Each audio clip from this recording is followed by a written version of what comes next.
Amrit Thomason. Encouraged by Biden immigration and border policy, a huge caravan of migrants is trudging north through Mexico, seeking to join the millions of other illegal immigrants who have arrived in the U.S. under President Biden's watch. With cars whizzing by, this caravan of some 6,000 migrants have been walking for miles from near the Guatemala border in the hopes they can reach the U.S.-Mexico border to make their case. In Spanish, Marvin Flores says this is not how his family expected to spend their Christmas away from home. Saying they're trying to make a better life for their children. Many have limited food and sleep on cardboard boxes on the ground. U.S. Secretary of State Antony Blinken is due in Mexico City Wednesday to hammer out new agreements to control the surge of migrants seeking entry into the United States. I'm Jackie Quinn. And congressional talks on immigration and the border crisis set to resume at midweek. Republicans insist on tightening border security before they'll approve any additional funds for Ukraine and Israel. And they are demanding money for border security, not for speeding up the processing of illegal aliens into the country. The U.S. has attacked Hezbollah targets following a drone attack by the Iranian-backed rebels that wounded several American service members in northern Iraq, one of the Americans critically injured. Two lawsuits argue that Nebraska's two largest cities are violating a new state gun law by prohibiting concealed carry in public places like parks. Following the Christmas break, back to work today on Wall Street. While many markets abroad are closed for Boxing Day, it will be business as usual for Wall Street. More on these stories at townhall.com. In Dinesh D'Souza's new blockbuster movie, Police State exposes the government's plot to control MAGA conservatives. These are anti-government. We have freedom of religion and freedom of speech. Violent extremists, and they must be dealt with. MAGA Republicans threaten the very foundation of our republic. Mass surveillance, censorship, and armed attacks. There's nowhere to hide. FBI, we have an arrest warrant. 15 marked units on my property. Military-styled soldiers pointing an automatic rifle at my head. Are we becoming a police state? It may be the Russia other people grew up in, but not my America. Directed by Dinesh D'Souza, Debbie D'Souza, and Bruce Shuley. Police State sounds the alarm. What we need is a person, and then we go find out what crime you did. How did we give the state this kind of power? Police State. They have their lists. Are you next? If they're coming for me, they're coming for you. Police State. Buy it or stream it now at salemnow.com. salemnow.com. From the Michaels Flooring Outlet Weather Center. First Alert 4 Chief Meteorologist Steve Templeton. A wet start to the day, but the rain will taper off and temperatures will be mild. A high of 59 and cloudy in the afternoon as the rain ends. And then 34 for the overnight low. A chilly start, but dry, cloudy skies Tuesday morning. In the afternoon, partly sunny skies with a high of 46. That's the latest from the First Alert 4 Weather Center. I'm Chief Meteorologist Steve Templeton. This hour of News Talk STL is brought to you by Stifel, serving investors for over 130 years. Contact your Stifel financial advisor at stifel.com. That's STIFEL.com.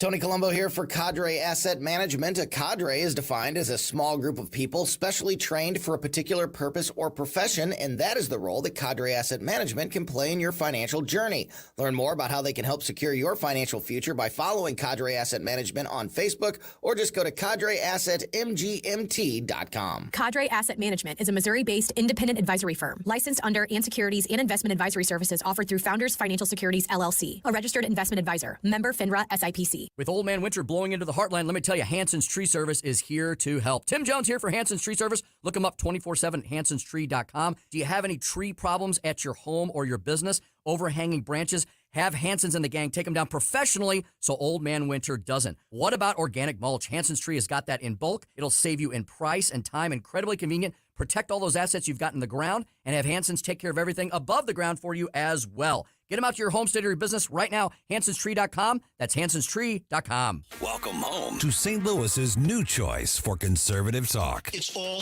talk. We can have a conversation, okay? Enough with the lies. We need the facts. 101.9 and 94.1. Our country's got a lot of problems. News Talk STL.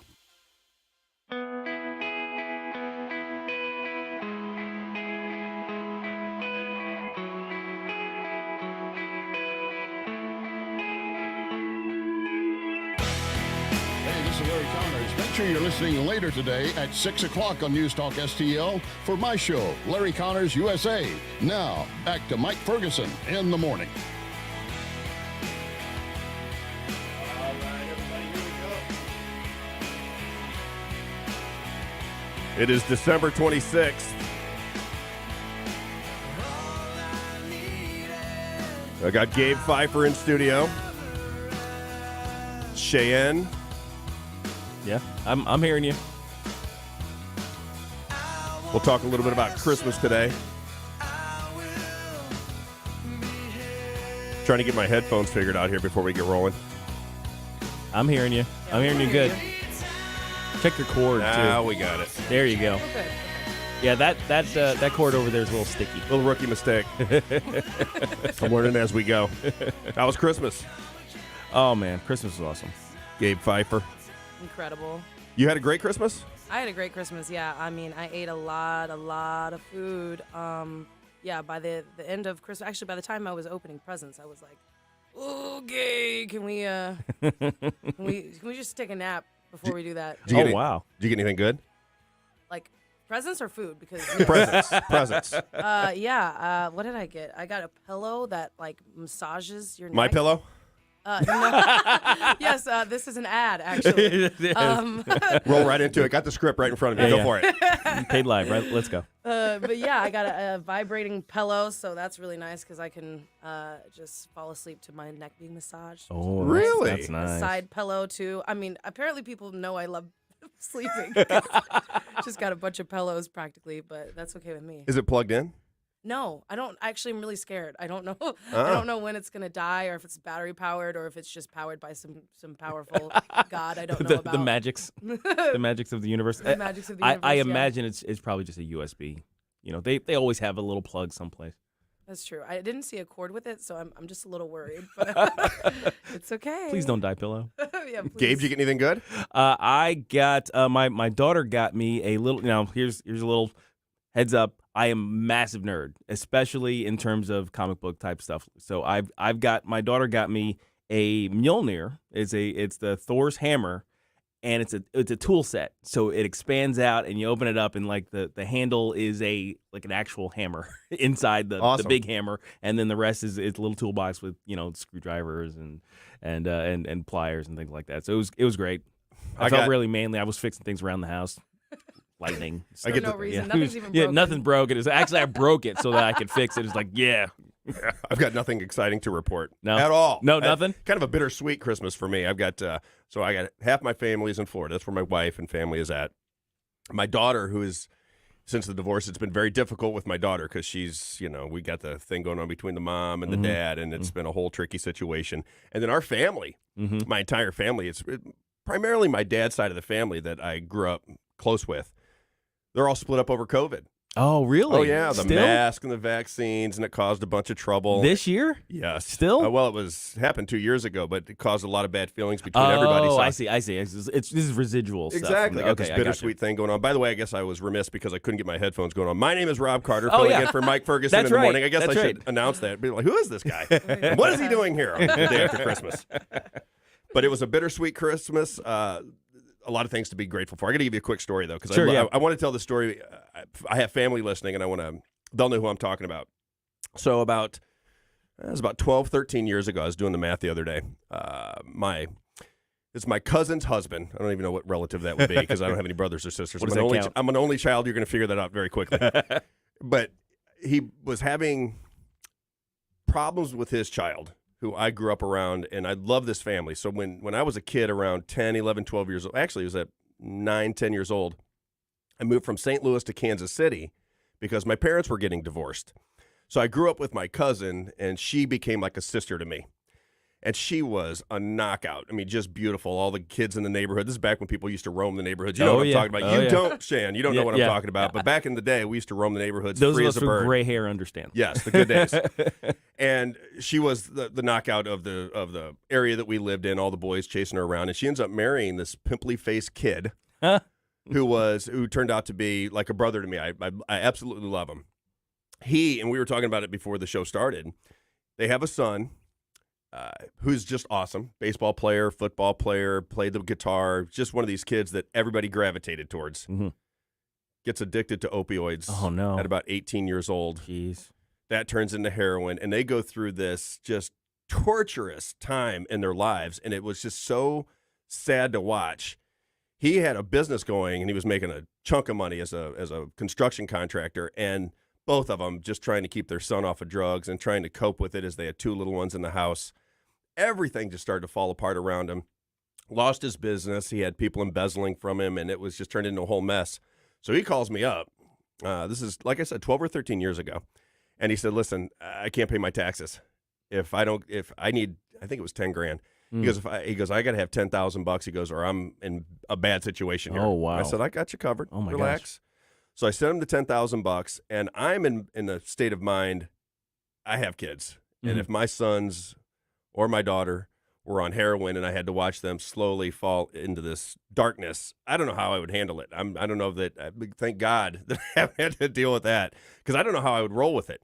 So I said, the $10,000, I'll give you the $10,000. Didn't think anything of it. And he started paying me back it was like $100 a week. And this goes on for a while. And I'm not really paying attention to it because at that time I'm traveling and my ex-wife is controlling the money and he's sending it to me. It stops and I don't really think much more about it. So the week before Christmas, I think it was like the 18th, I'm at the gym and I get a message from him. Hey, where you at? I just tried to call and the phone, you didn't answer. And I said, I'm at the gym. He said, I have good news for you. Call me when you get out of the gym. So I get out and I call him and he says, could you use $5,000? And I said, I can always use $5,000. There's you don't even have to ask again. If there's any chance that I need $5,000, the answer is always yes. Mm-hmm. And he said, he goes, hey, I've got some money. And he goes, and I owe you $5,000. He goes, I'm going to have my wife send you a check today. And he did. And I thought, how many people are like that anymore? This is why I love this particular part of my family.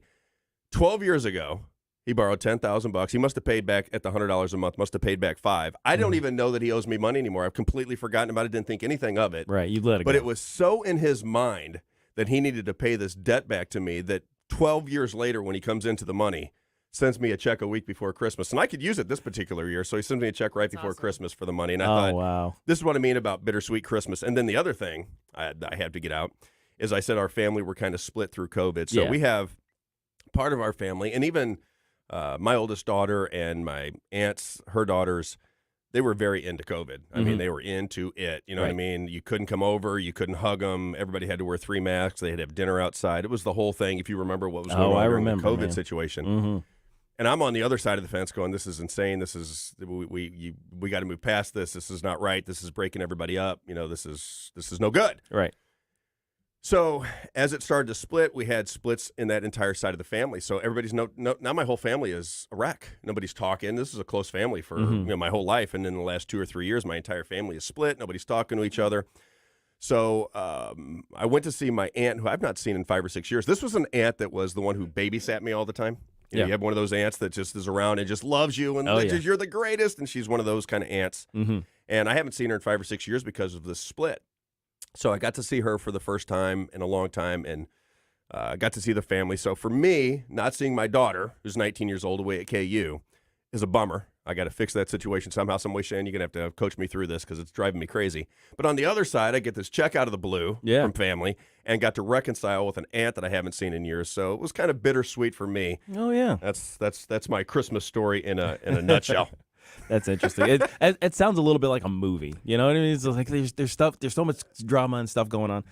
Too much drama. Too much drama. And I was worried that when you said there's this COVID stuff, I was worried that there's still this thing, because there are some families that still will not have a gathering. There's and I guess that's this in your case. It sounds more like there's hurt feelings from the previous instances of this. Yeah. So, you know what I mean? All of that is still going on. And it always makes me wonder, it makes me go back to those times. It's like, man, we were in a really weird space as a country, in that period, because there was obviously a lot of uncertainty in the very beginning, but then I kind of sniffed it out. It was pretty early on. It may have been like March or April when I realized what was going on. It's like, this is going to tear us apart, and in many instances, at least in microcosm, it has. And I dare say that as a nation, we probably have we're still split along these lines. It's less so now. I think there are a lot of people who kind of woke up in the middle of it and they realize, oh my gosh, I've been scammed. But there's still a good portion of people who are, even today, like I saw on social media, it's like, I don't understand why people won't mask. You know, it is, you know what I mean? So yes. We're still in a really weird space as a country. I agree. And how was it for young people? Because were you at school when this was going on? Were you at SIUE? Yeah, when it started, I was at SIUE. There are a lot of people that are still taking it pretty seriously. But when it started, I got my degree in media production. So it was in the middle of the semester that was like the most heavy on like hands-on equipment, cameras. That stuff's really valuable if you really want to know what you're doing. You can't just read it out of a book. You got to actually do it. And in the middle of the semester, they were like, okay, everything's going online. And I was like, this is literally the most important semester of my entire career when it comes to if I want to have a career working with equipment, working with high-quality studios, whatever else. And everything went online. And so we just had to, like, do it from home and record and edit from home. And, you know, lucky enough, if you have the proper equipment at home, I had some of the proper equipment, so I could do that, but not everybody did. And so it was definitely really hard on students. And, like, I think that's something that at least the university that I was at did not do well with, like, on fixing, like, in the future semesters, like, on the things that students fell behind on. Of course, students still got their degree. I still got my degree. And they still got their money. Yeah, and they still got their money. Key. Yeah, but I still feel like I understand, like, the initial reaction, like, when everything was, like, really crazy, like, okay, we need to go online for right now because we don't know what's going on. I get that. But regardless, you didn't make up. I think there's a lot of people who were left behind because of COVID and the way that things, like businesses that were closed down because they couldn't afford to, you know, go under the COVID restrictions. Did young people, because this was my argument from day one, did young people, and I mean young in college age, trying to figure out how the government works and how the world works, did it dawn on anybody when Walmart and Target and Lowe's were open, but you couldn't go to your barber? Did it dawn on anybody that it might be bigger than just COVID, that it might have a political bent to it? Did anybody go, that's really odd that I can't be near anyone at my barber shop, but I can stand in line with 50 people at Walmart and buy my Chinese-made goods? Did it dawn on anybody that something was going on there? I mean, that's an interesting concept. I really didn't even think about that. I think more so it seemed like, I mean, first of all, I believe in science, but at the same time, there are skewed estimates of science and skewed experiments that happen, and you really don't know what the truth is half the time. But that's the beauty of fake science. Yeah, that's the beauty of pseudoscience. That's the beauty of things that people don't really understand, because you can be manipulated when you don't understand things. That's the beauty of science, because this argument went down with everybody in my world. I started reading the science immediately. I think I said this, told you this story last time. I was in China when it all went down. So being a media person, you must have studied propaganda at some point, right? Oh, absolutely, yeah. Edward Bernays and Sigmund Freud and all of these type people, and they talk about how propaganda and the conditioning of the mind works. It's why we eat bacon and eggs for breakfast, because they sold it as a breakfast food. There's no other reason to eat it for breakfast other than you've been trained to think bacon and eggs. And we've been told breakfast is the most important meal of the day. Yeah, exactly. You got to eat that first. So when it was going down, I was in China and I saw the propaganda in China because I just happened to be in China on business. And it was happening in China before it started happening here. So when I got back, I'm like, well, something's going on. And then as it started to roll out, I watched how the rollout started. If you remember, just think of some of these things and how crazy they were. Non-essential workers.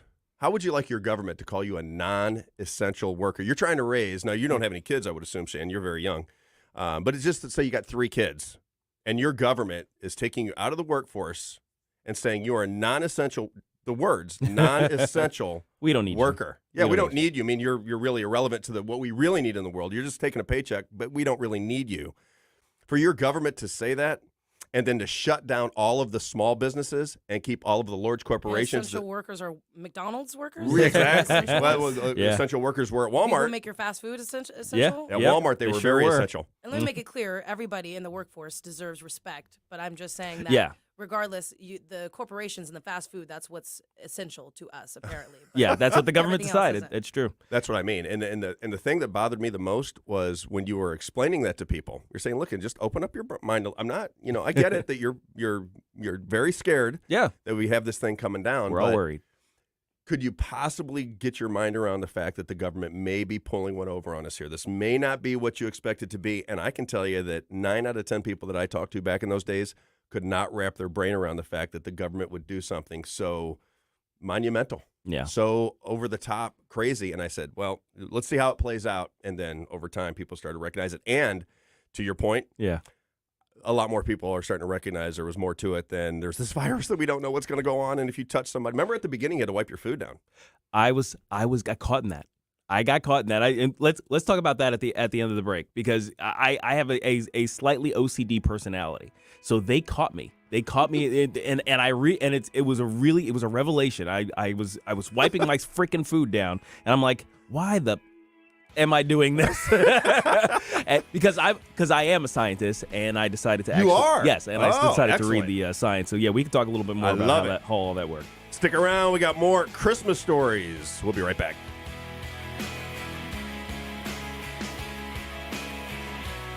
News Talk STL is proud to have Doug Voss as part of our lineup every week. Doug has been a staple on St. Louis radio for many years as one of the leading financial experts in the area. You can hear Doug and Safe Money Radio 3 times every weekend on News Talk STL. And in case you miss anything, you can check it all out at DougVossSafeMoneyRadio.com. What else do our listeners need to know, Doug? Simply put, I focus on helping pre-retirees and retirees build, preserve, and protect retirement assets, and I've been helping my clients solve their insurance and financial needs for the past 33 years. I also strive to educate my clients on how to prepare for retirement, minimize the impact of market volatility on their assets, and deal with the challenges of increased longevity. Call me today at 844-676-SAFE. That's 844-676-7233. Doug Voss is a registered representative. Securities offered through DHL Securities, LLLP, member FINRA and SIPC. Tim Jones here with Dr. Kim Patton from Comprehensive Integrative Healthcare. Kim, you focus on the treating of neuropathy. What are the signs of neuropathy? The most common symptoms are numbness, burning, cramping, usually in the hands and feet. Tell me about the success you're having with your Restore Neuropathy treatment program. Tim, our program includes 8 distinct steps, offering a unique experience from other treatments. No surgery, no addictive medications, and we are seeing a success rate of 95%. Kim, that is incredible. How can people learn more? Visit us online at CIH.health. That's CIH.health. So many ways to listen to News Talk STL. Come join the conversation. Enable our Alexa skill. Hey, Alexa, play News Talk STL. Welcome to News Talk STL, conservative talk radio for St. Louis. Always streaming at newstalkstl.com or on your radio at 1019, 94.1, and 99.1 HD3. News Talk STL. News, analysis, and opinion. Welcome home. This hour of Mike Ferguson in the Morning is brought to you by Stifel. Request a portfolio review from your Stifel financial advisor at stifel.com. That's STIFEL.com. Hello, with cameras spinning below. There's someone watching us, you know. My friend said Bill O'Reilly here. Check out the O'Reilly Update this afternoon at 3:45. Right now, it's back to Mike Ferguson in the morning on News Talk STL. Bill O'Reilly. I read a couple of his books. Yeah. Bill O'Reilly from Harvard. If you know anything about my show, I do show Sunday night from 6 to 8. I talk about all these people associated with Harvard and how they kind of have their own little language here. Bill O'Reilly has a book called Killing Kennedy, where he makes the argument that Lee Harvey Oswald acted alone. And I thought to myself, man, how could you, with a straight face, make that argument with all the information that's out there? Now, Robert F. Kennedy Jr. is coming out saying, the CIA was involved, and he has all these people that he's starting to name. And the government continues to hold the information. It's supposed to be legally released. Trump didn't release it, and now Biden hasn't released it. And Robert F. Kennedy Jr. says if he makes it to the presidency, he will release the information because it appears that our own government was involved in the assassination of a president, and it's being withheld from people. But I don't want to get into that. That's for another day. Yeah, we got time. We got time. I learned in the break that you went to MIT. Yeah. which is crazy because it's just unbelievable. I'm near what kind of scientist? A rocket scientist? Yes. You're kidding me. Aeronautical and astronautical engineering is officially the degree title from MIT. Yeah. I am not worthy at all. I feel like you should turn my microphone off. I should turn it all over to you. Oh no, absolutely not. This is my side gig, so I still regard myself as a newbie in this whole world. So don't worry about that. But I am relatively experienced at reading science journals and science reports, essentially, all you the understand various what you're papers. Reading. Yeah. I mean, I don't get as lost in the jargon as some, novices might in some of these instances, and I can't. You can't kind of do the doop-de-doo the way they sometimes do in the reporting on science articles and studies, because I see this all the time. By the way, I also took a few courses in science journalism, science writing, so I understand how narrative building works from that regard too. So when at the very beginning of the whole pandemic, I was caught like everybody else off guard. It's like, wow, this is a really big deal because they're telling me this is a really big deal. There are people in white coats who are standing in front of microphones that have the seal of the United States of America on it. So they're the important people, the white coats who understand. They get all the funding. They have the highfalutin position of being able to be spokespeople for the people in charge of the nation. And they told me this is really serious. Wipe down your food.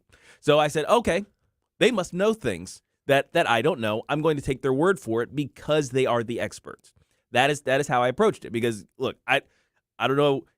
I don't like people coming into my space and saying, I don't think you're right on this. It's like, I'm the expert on this. Please just take my word for it. So I gave them the benefit of the doubt. They have degrees behind their names that say I'm supposed to trust them. So I trust them on some level. You trusted the science. I trusted the science, and they told me to wipe down my food. And I'm a slightly OCD person. I'm a little bit on the spectrum. I think most people who go to MIT are a little bit on the spectrum. I have a firsthand experience on this. So I'm doing this. I do all the grocery shopping for my family, and it had to be like the second time I had gone out to go grocery shopping during the pandemic period, and I'm wiping down all the dang food, all of the freezer bags and things like that with one of these moist towelette things, and I stop and I think, like, wait a second. And I just kind of go through a sequence of the things that I actually already know about viruses and disease transmission and things like that. I mean, it's not my field of expertise. The basics. But I do understand the basics. It's like, wait a minute, this doesn't make any sense. So then that drove me into actually looking at the science. Okay, what does the science say about this? What is COVID-19? What are this category of viruses? Because that's another thing. This is colds. This is the same category of virus as the common cold. It's these types of viruses. This is just a novel mutation of it. So I started looking at all the science behind masking and things like that, because they've done plenty of studies on those things for 100 years. For a long time. And the more I read, I was like, they're just straight up lying to our faces here. Yeah. It's like, wait a second. Just 5 minutes ago, this was the case, and now you're telling us this is something else. Herd immunity was a thing, and then it wasn't. And I watched them change the data. No, actually, you bringing that up just like popped in my mind how insane it was. Because at first, Shan, this is why we do the show. Go ahead. Right. But like, you're welcome. Yeah. Pop. Insanity. At first, they were like 2 weeks. If you get COVID, you need to have 2 weeks isolated in a room. You cannot see anybody, and then you can go back to work after. Everything will be fine. And then a year in, they go, now it's 5 days. Actually, you what they said, maybe they said a week at first, and then they went down further because they realized, telling people you have to be at home for 2 weeks isn't actually helping the workforce or getting any work done. So now we have to tell them what works for us to keep our country going. 5 days should be enough. It's fine. It's fine. Let's that's change scary, because if it's all true and if it is really dangerous, if COVID-19 is really dangerous, you going from 2 weeks to 5 days. That's a big deal. Is a big deal. Mm-hmm. Yeah, absolutely. And there are various things that I noticed along the way. Like once I noticed that the white coats are lying to us, and I started calling them the white coat mafia. It's a term. Darth Fauci. That's exactly Darth Fauci over here. That's one of the terms I coined on this show. The white coat mafia. When they decide to tell us something like I'm immediately skeptical now. And at this point, I'm just like, okay, you guys are. It's like I believe nothing. You have no credibility for me, because the thing is, if a magic 8-ball has a higher level of accuracy than you do in predicting how things go, you're worthless. You're garbage, especially in a scientific realm. So. Yeah, so we had the 2 weeks to slow the spread. Remember, that was the original idea. Yeah, Trump came out behind the lockdowns, and everybody was first like, all right, it's like if that's what we need to do to stop this, because we were all in agreement. 2 weeks, everybody just take a 2-week vacation, and then we can get back to business. Everything will be fine. We'll get to herd immunity, and we can move on with our lives. That was the line that we were being fed. And then like a year and a half in, they're like, maybe we'll think about reopening schools. You've been lying to us the entire dang time. And I don't. Up a whole other topic. And the schools. Because teachers, my mom's a teacher. Oh, okay? yeah, Teachers have been suffering, and students have been suffering. I work with a nonprofit, Mission St. Louis, that works with kids. And to see the way that they are so reliant on electronics now, and how hard kids are having such a hard time connecting to other students. And it was only like a year or maybe a little bit more for certain schools that they were kept at home. And that's just Missouri. Down, they're learning so much. I mean, kids are so far behind in reading and math and analysis, social development. Social development is so important. And I mean, I'm not a scientist. Okay, I don't know if it was great or not that we stayed at home. Was not great. We stayed at home for such a long period of time. I mean, based on the reaction and what happened, I'm guessing it wasn't great. Right. But I'm not a scientist, okay? But what I do know is the effect that it's had on children, Yes. and it's had on people's jobs and people's livelihoods, and that can't be underestimated. Well, and the thing is, the way science is supposed to work, it's supposed to be, first of all, representative of reality. It's like, okay, we see this condition, and now we've been able to repeat the circumstances that create the condition. So now we can predict what's going to happen in the future based on these set of circumstances. So that's generally, speaking, how especially science as it relates to human beings kind of goes. So it's like, okay, well, here's what happens when you cover children's faces for a year and a half. Oh. And it's been bad. It's been horrible. There are 3-year-olds who don't understand what the lower part of your face is supposed to do when you represent various emotions. I didn't think about that. 3 is when you develop your ability to understand nonverbal communication. And we took half of everybody's faces away for a year and a half. For nothing. And that's the other thing. Children this is like the only virus we've seen in the last 2 centuries that did not have a significant impact on the very, very young. Usually, the way viruses work, it's the very young and the very old are the most susceptible. This is one of the only viruses we've ever seen where it's just like kids have almost a 0% chance of dying from this thing or even getting it with symptom expression. That we found over time with the studies, and we knew this early on. And that's the other thing. That's the thing that really got me was we knew early on. It had to be like April of 2020. Like this is early. That's we had already done our 2 weeks to slow the spread, and by then we had plenty of data from around the world because there were other places who had gotten this earlier than we had. And it said that basically, unless the child also has comorbidities, specifically cardiovascular or respiratory comorbidities like asthma or things like that, there's 0 chance that it's going to kill them. Almost 0 chance that they're going to be hospitalized, and 0 chance that it's going to leave any permanent damage to them. But we did all this permanent damage protecting them. Gigantic. Remember what Trump used to say? What was that? The cure can't be worse than the disease. The cure can't be worse than the disease. Well, all of the cures were worse. They turned out to be worse. Everything they touched made everything worse. And, I make this commentary to everybody. I just cannot believe it was all a mistake. What the government got out of it, whether everybody was involved or just the top-down, approach. They got $8 trillion in spending. They love that. They love to spend that money. That was huge. They rearranged the way people worked because everybody was working remotely from home. They were able to separate people, and they were able to divide people. And if you have a system takeover, which I believe is what is happening, and I know people have a tough time believing it, but America is susceptible, just like every other people in the world. They're susceptible to propaganda. They're susceptible to tricks. They're susceptible to games.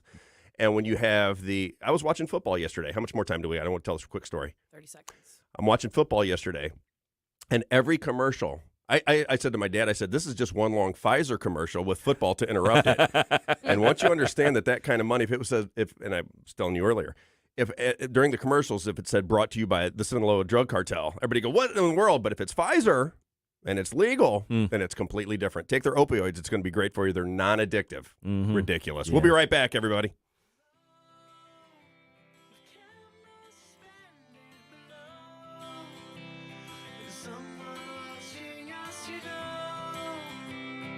My friends said this should be good for me. I don't know. Get up. It's Mike Ferguson in the morning.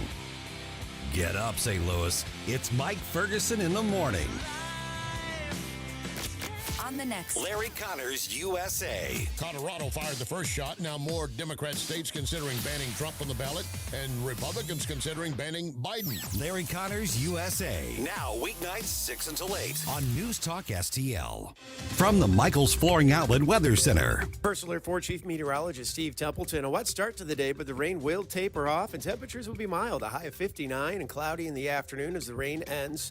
And then 34 for the overnight low. A chilly start, but dry, cloudy skies Tuesday morning. In the afternoon, partly sunny skies with a high of 46. That's the latest from the First Alert 4 Weather Center. I'm Chief Meteorologist Steve Templeton. Hey, Tim Jones here with Tony Colombo for our friends Rodney and Jen Wallner at the Wallner Home Selling Team. If you're thinking about taking advantage of the market and selling your home, don't wait. Call the Wallners now. Put St. Louis's #1 home selling team to work for you. Rodney and Jen have the experience and work ethic that sets them apart from all the rest. That's why they sell 15 times more homes per year than your typical realtor and have so many qualified buyers right now. They'll guarantee to obtain you an offer. The results, Tony, speak for themselves. That's right, Tim. In fact, I recently benefited from those results personally. My wife and I couldn't be happier with the job the Wallners did for us, selling our old home in less than 2 days for significantly more than we were asking for and finding us the perfect new home. Like so many others, we loved working with Rodney and Jen, the Wallner Home Selling Team with Berkshire Hathaway. So if you're thinking about selling your home, don't wait. Call the Wallners now at 314-810-SOLD. That's 314-810-SOLD. Hey, Colombo here with a great holiday offer from the cleaning pros at Zero Res. Just mention the Colombo special when you book a cleaning in the month of December, and you'll get 3 rooms of carpet cleaned starting at just $129. Plus, you can take $50 off your air duct cleaning. We trust Zero Res because they are simply the best when it comes to cleaning any surface in your home. And just remember to mention the Colombo special when you call 314-474-2020 or book online anytime at ZeroResSTL.com.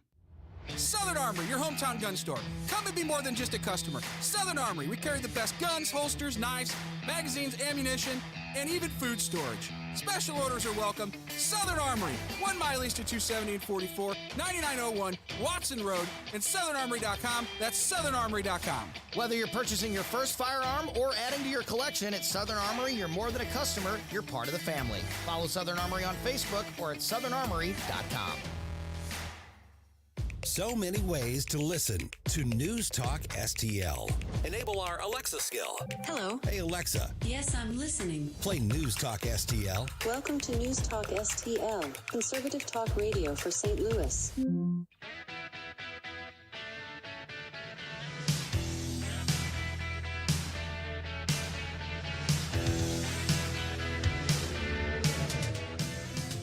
Hey everybody, it's Rob Carter. Join me on Sunday nights as I challenge our politicians, expose the political press, and analyze pop culture. It's the Rob Carter Show on Sunday nights from 6 to 8 p.m. Now let's get back to the best men's league over 40 backstop in St. Louis. Mike Ferguson in the morning. I love that. Yeah, Mike really likes that. Did he spot, like that by one? the way. Yeah. When I was reading it, I'm like, oh, I'm going to do this multiple different ways and see which one Mike likes. That turned out to be pretty good. Oh, yeah. That's actually the first time I've heard it. Oh, yeah. Yeah, that's right. Joined by Cheyenne, not Cheyenne. Cheyenne, she makes it very clear. It's Cheyenne, not Cheyenne. I like that, by the way. Cheyenne. Cheyenne. So people say Cheyenne, but it's Cheyenne. Cheyenne. Yes. Cheyenne. technically. That's true. But it's Cheyenne. fine. When people say Cheyenne, it's just because we're American, so we go, eh. You're not wrong. Yeah, so. and you're not Gabby. I'm You're not Gabe. Gabby. I'm Gabe. Yes, You're exactly. not Gabby. If I was from MIT, I would say I'm Gabe from MIT. To everybody. I would shake It just started that way. I'm Gabe from MIT. I would start every conversation like that. Just put people in their place right away. You know what I'm saying? Immediately. All right, let's get back into some of this conversation. I drag everybody into COVID. I can't help it. It was one of those things that I started my whole show on it. I mean, that's what I was after, was to convince people not to mask their kids up, not to fall into this trap. And I started the whole show on it. And the reason I think it took off, I don't know if you've heard this story before. When I started to do it, my son, everybody thought I was crazy. My wife works in a hospital, Fish Memorial down in Florida. And she was working with all of these COVID patients as it's beginning to happen. Oh, yeah. And she's explaining to me how they are treating it. It was with hydroxychloroquine, zinc, and antibiotics, and prednisone, and these types of things. And I read all the studies about those, by the way, right. too. And it was having a dulling effect on the disease. People weren't dying as much. The people that were dying, as she started to tell me, had 3.5, 4 comorbidities, because every time somebody would get sick and they were on ventilators and not going so well, I'd say, well, what kind? Is this a 70-year-old person? I go, kind of explain it to me, because I'm talking about this and I want to know what I'm talking about. She goes, honey, everybody that's dying from this is 150, 200 pounds overweight. I go, really? I go, so this is really attacking obesity. And she goes, that's a big part of it. She goes, so this is, and it goes down this way for all the way up until May. And then in May, the Trump administration took back hydroxychloroquine. You couldn't use ivermectin. Some of the things doctors on their own were using to treat COVID, they took all that away and said, don't worry, we have magic potions coming out. It's called mRNA technology that nobody wanted for 10 years. They said, no, we can't use it because it's gene therapy. It's not a traditional vaccine, but we're going to bring these to market. You guys are going to pay trillions of dollars. You're going to sit in your home, and when we give it to you after you've been out of work and you've lost your job and your livelihood, when we bring it back, everything's going to be just fine. And I went, that doesn't sound fine to me. That doesn't. I know when people get their check for $10,000 or $20,000, especially if you owned a business, the PPP loans or whatever the PPP it was. loans, they were huge. And everybody loved it. They're like, well, we're on vacation. This is fantastic. We know this isn't that dangerous. Some people are freaking out. The free government money's rolling. Free government money. And then you look up and your eggs cost $35. And you're like, well, how did inflation happen? It must be all Joe Biden's fault. And listen, I'm no fan of Joe Biden. All right, that one though. He's half dead, and everybody understands it. And he's been a criminal for a long time. For you people that love Joe Biden, this is not a Democrat or Republican thing. Joe Biden lied about everything from the very beginning of his entire run in politics. Oh, yeah, he's a big liar. But that doesn't make the other side that much better. I mean, I'm looking at for the Republicans not to admit. And I love all you Republicans out there that work on the show and the whole thing. I'm not talking about you. Maybe I am. I don't know if I'm talking about these people or not, to be honest with you.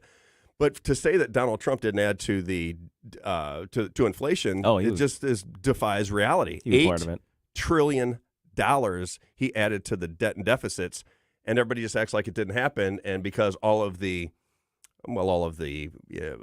recognition of what happened comes when Biden takes office. So then it all starts to happen. The inflation starts to hit, and they're like, Joe Biden look at my gas, look at my groceries. I'm like, but Donald Trump spent more money than any president in the history of the world in 4 years. And nobody even seems to make mention of it, which is why I say Gabe. Oh, yeah. And I don't want to get off into it because I was told that I should probably, my family, everybody's like, Rob, calm it down.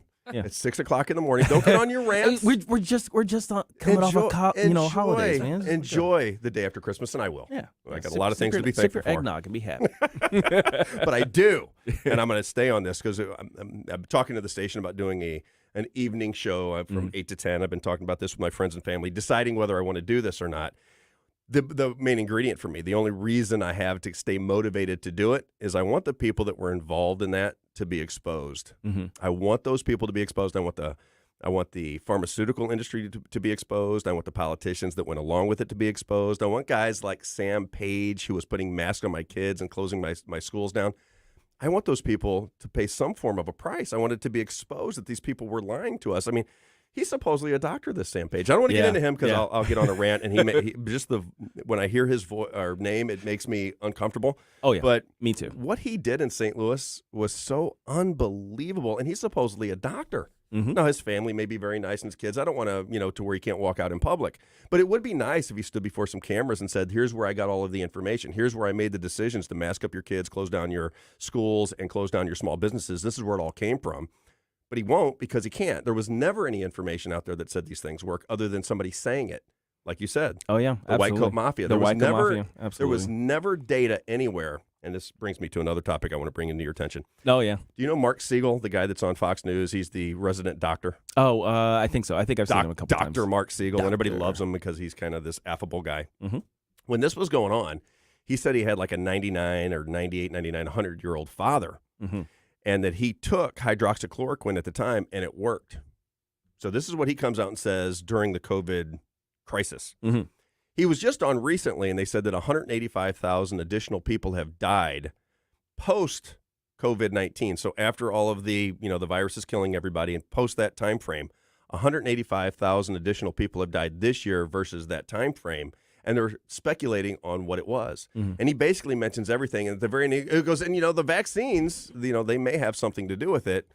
Spike proteins and all that. Spike proteins and all that. I can tell you from observation that the vaccines didn't do what they were told, what we were told they were going to do. And they hurt a lot of people. In my life, I got to watch it. I got to see it. So I'm traveling coast to coast. And when we were talking about, people are freaking out, I have asthma. I was in the hospital twice for asthma. That's a comorbidity. Everybody was telling me I was going to die, this and that and the other. And I'm like, well, I got to work. Yeah. So I'm going to go ahead and roll with it if you don't mind. I was going from L.A. to St. Louis, back to Orlando, up to New York, into San Francisco, all over the place. No mask unless somebody, forced me to wear a mask. And I never had any real issues with anything. And I kept telling people, if I'm not getting sick, I'm shaking everybody's hand. If they'll allow me, I'm hugging them. I used to say, if any doctor wants to come on my podcast and argue this with me, I want to know where you're coming from. And not one. I had thousands and thousands and thousands of listeners right away because people understood what I was talking about and they wanted somebody to confirm what they were seeing. And I was basically preaching to the choir. Yeah. But I'd say if your doctor is telling you to get these vaccines when they come out, and they're telling you to wear a mask out in public, and they're telling you to wear a mask when you're riding your bike, and wear a mask when you're working out at the gym, get their name for me, have them call me, or I'll call them. Just say, listen, I want to have a debate with you. If you're a doctor, you're probably looking out for the best interest of your patients, and you want to make sure that they're wearing 2 masks with a visor and a rubber outfit to keep to keep the vaccine or keep the virus out. from them. Mm-hmm. So let's have a discussion on this. I want to find out who knows more because I, like you, not a scientist, but I started reading what was going on in these journals, and it became very evident to me that none of this stuff had any effect on anything. It wasn't working at all, yet they continued to do it. And I was talking about the football. I was watching football yesterday. Everything in the NFL, every picture they take of the crowd, every commercial, every little spot they do for the NFL, they show people in masks to this day. Oh, yeah. And then I think about the NFL. I'll give you another did you know about the NFL. Roger Goodell is the commissioner of the National Football League. So if you're riding in your car, you're going to want to remember this. This is why you see so much Pfizer and why you see the kneeling for the national anthem, all this stuff. Roger Goodell, his father worked for the Rockefeller family, which is the big government. This is the Rockefeller family. This is how petroleum-based medicines began. Big old money. Yeah, it's big money, and this is where the money stream comes from. So they play along with it regardless, and that's why you got the Taylor Swift and the Travis Kelce story. Have you been paying attention to this, Shan? It's been forced down my throat, so I guess I have to. I guess I have the to. Swifties are out in force, man. And I got to give you this because I love it. As soon as it happened, I said, Kansas City will fall apart. There is such a thing as karma in the world. And when you sell your soul to Pfizer and all of the corporations that Kelce sold his soul to, right, and Taylor Swift, when they sold their soul to the big corporations, and not every big corporation is bad, I'm not saying that, but a lot of them are. When they sold their soul, I said, this will be bad karma. And sure enough, Kansas City is falling apart at the seams. The Kansas City Chiefs lost again. They don't look very good. And Travis Kelce is now throwing his helmet on the sidelines and freaking out. Everybody's calling him a baby. It's karma. It is. It's karma. He's out there going, you can get 2 shots for 1. You get your 2 shots. He's got 2 Band-Aids on his arm. All right. I'm done with that. We'll move on to something else. Yeah, please. We'll be right back after this message.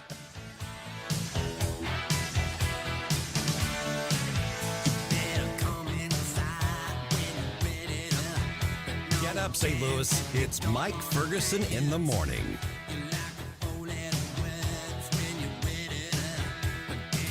News, analysis, I'm glad you're talking about this. opinion. I'm glad you're fired up about it, too, because I know I am. News Talk STL.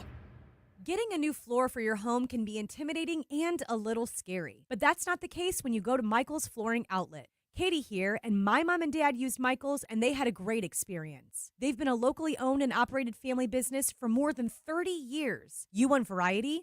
Michael's has carpet, hardwood, laminate, ceramic tile, luxury vinyl, natural stone, and many other options. Shop in-store at one of their 3 locations in Creve Coeur, Dardine Prairie, or St. Peters. Check out everything that Michael's has to offer at igotfloored.com. I'm Missouri Lieutenant Governor Mike Kehoe. This holiday season, remember to visit buymissouri.net to find Missouri-made products, manufacturers, and retailers near you. Purchasing goods and services closer to home supports our friends and neighbors by creating jobs and keeping our hard-earned dollars in the local economy. I encourage you to shop local every day, but especially during this holiday season. Visit buymissouri.net and follow @BuyMissouri on social media for more information. Brought to you by the Missouri Lieutenant Governor's Office. You want to give someone something which they will really enjoy? Give them a Cafe Napoli gift card. You pick the amount, and they pick which of the Cafe Napolis they want to visit.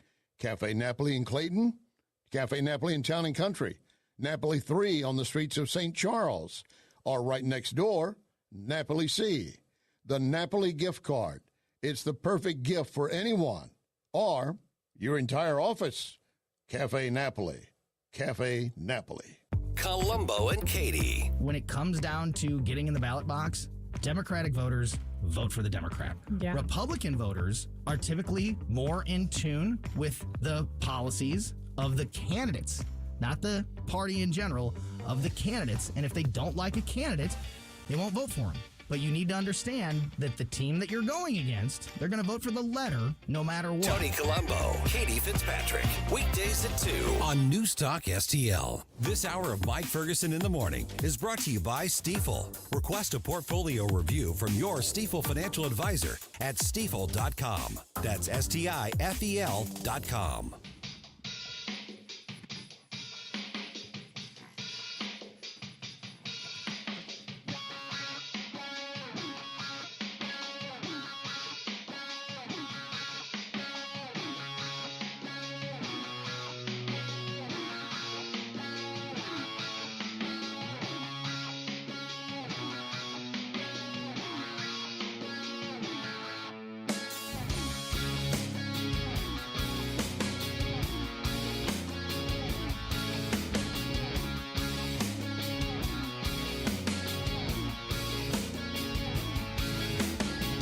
Sometimes you catch all the garbage and you pay for things that you don't want, but then you break through the bottom. Bill O'Reilly here. Check out the O'Reilly Update this afternoon at 3:45. Right now, it's back to Mike Ferguson in the morning on News Talk STL. Don't want to float in. All right, everybody, welcome back. I'm going to lift you back up again. I know I keep dragging people down. I just cannot help myself. You can't help it. This is the way it is when you're at Thanksgiving and dinner and Christmas with me too. I dig right in. There you go. I love the arguments. I can't help it. Oh my goodness. Oh yeah, I'm that guy. I'm that guy. You're that guy. I'm the uncle. Everybody goes, oh God, he's comes. coming. Here he comes again. Stop talking. Get him off topic immediately. Immediately. Joined by Cheyenne and Gabe Pfeiffer. I'm going to bring it back down. I got to tell you another story that I've been meaning to get this out. So I've been coming back to St. Louis from Florida. Like I said, my wife and my family in Florida, and then into St. Louis to do this. And you said you were a rocket scientist getting into media. Yeah. I started in media, then went to the shoe business and came back, and I'll get into that after a while. But it has been very difficult to change careers at age 50. I was 54 years old, and I said, you know what? I'm tired of traveling. I'm sometimes gone between 200 and 300 days out of the year. Oh, wow. Oh, yeah. Yeah. And I always, every time I went to work, I would run these relative, well, some of them were bigger, but some smaller companies. And part of the deal that I would make with these owners, because I would take over as like a president, and there'd be a single owner, let's say. Mm-hmm. And I would always make a deal with them. I don't want to have to move out of St. Louis. So if your offices are in Boston or if they're in Los Angeles or wherever they're at, I want to be able to work remotely because I want to be close to my family. And that always sounded good when I was doing it. But what happened is I would have to constantly travel. I'd have to go, I had an apartment on Brandeis University, that wow, if you're yeah, from MIT area. And because I was going to Boston for years. And then when I was in LA, I would go there for 3, 4, 5 days and then work my way back. So I was and then I'd see customers. I'd have to go to China. I'd have to go to other places where they were building shoes. So I was gone all the time. So I made this decision. I said, you know what? I'm going to get back into media, which is what I went to school for. I wanted to be a sports broadcaster. I was a big fan of Jack Buck, Dan Kelly, if you remember him from the Blues. So these were my heroes growing up, and I used to go into the microphone, watch the game on TV, talk into the microphone, listen back. And I'm talking about when I'm 12 or 13 years old. So making this switch back over has not been an easy move for me simply because it's, you're outside of your comfort zone. The shoe business is very easy. I've known it since I was a kid. Sure. I know all the people. I know all the games. I know how the system is working. So I get back into St. Louis, and I'm telling everybody that I'm making this career change. All of my friends and family are okay, and you kind of find out who's supportive of it and who's thinks you're a little bit crazy. And one of my closest friends in the world, and I don't want to get into that, but he died in like the late 90s, and I was really close with his family. So his sister, Pam, who's like a sister to me, she calls me up. She goes, Rob, this is, I can kind of tell from talking to you that you're riddled with some anxiety here. I got to calm you down a little bit.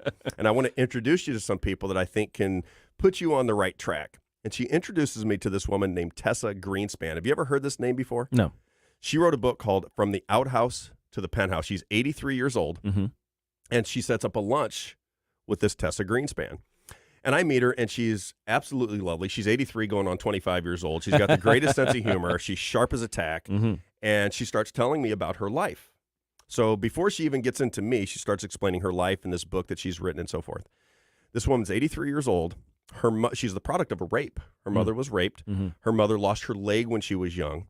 And they were literally living in dirt floors, outhouses back in Arkansas in the 40s, 50s, whatever time frame. And she starts to build her life, and she learns from a very early age to stay positive. So she gets married, and they own this farmer's market. If you're around town, you might remember Sappington's Farmer's Market. Built this into a nice little business. And sure enough, she gets embezzled, and she ends up in a bad situation. She's my age. She said, Rob, I was in my 50s. I was down $1 million. I had this business, and I had to dig out of it. I just decided I'm not going to quit. I'm going to make this work. So she rebuilds this entire business, ends up selling it for a bunch of money, very wealthy lady, and she starts explaining to me how to retrain my brain. And it's working. I got to be honest with you. It's working. She goes, you have to retrain your brain. So she has me doing these exercises, meditation. She makes me write down every day when I wake up, why am I, and she says, picture what you want to be off into the future. Why am I so lucky to have my wife? Why am I so lucky to have all of this money? Why am I so lucky? And she goes, why am I? Why am I? And she goes, and you write it down every morning. And I go, is this just kind of a conditioning of the mind? She said, exactly. She goes, the more you write it, she goes, your hand, when you write it down, makes a big difference. And she goes, people that are successful have to learn how to think in terms of success because worry and anxiety is counterproductive, and you have to learn that. And it's been working for me. I do it every morning when I wake up.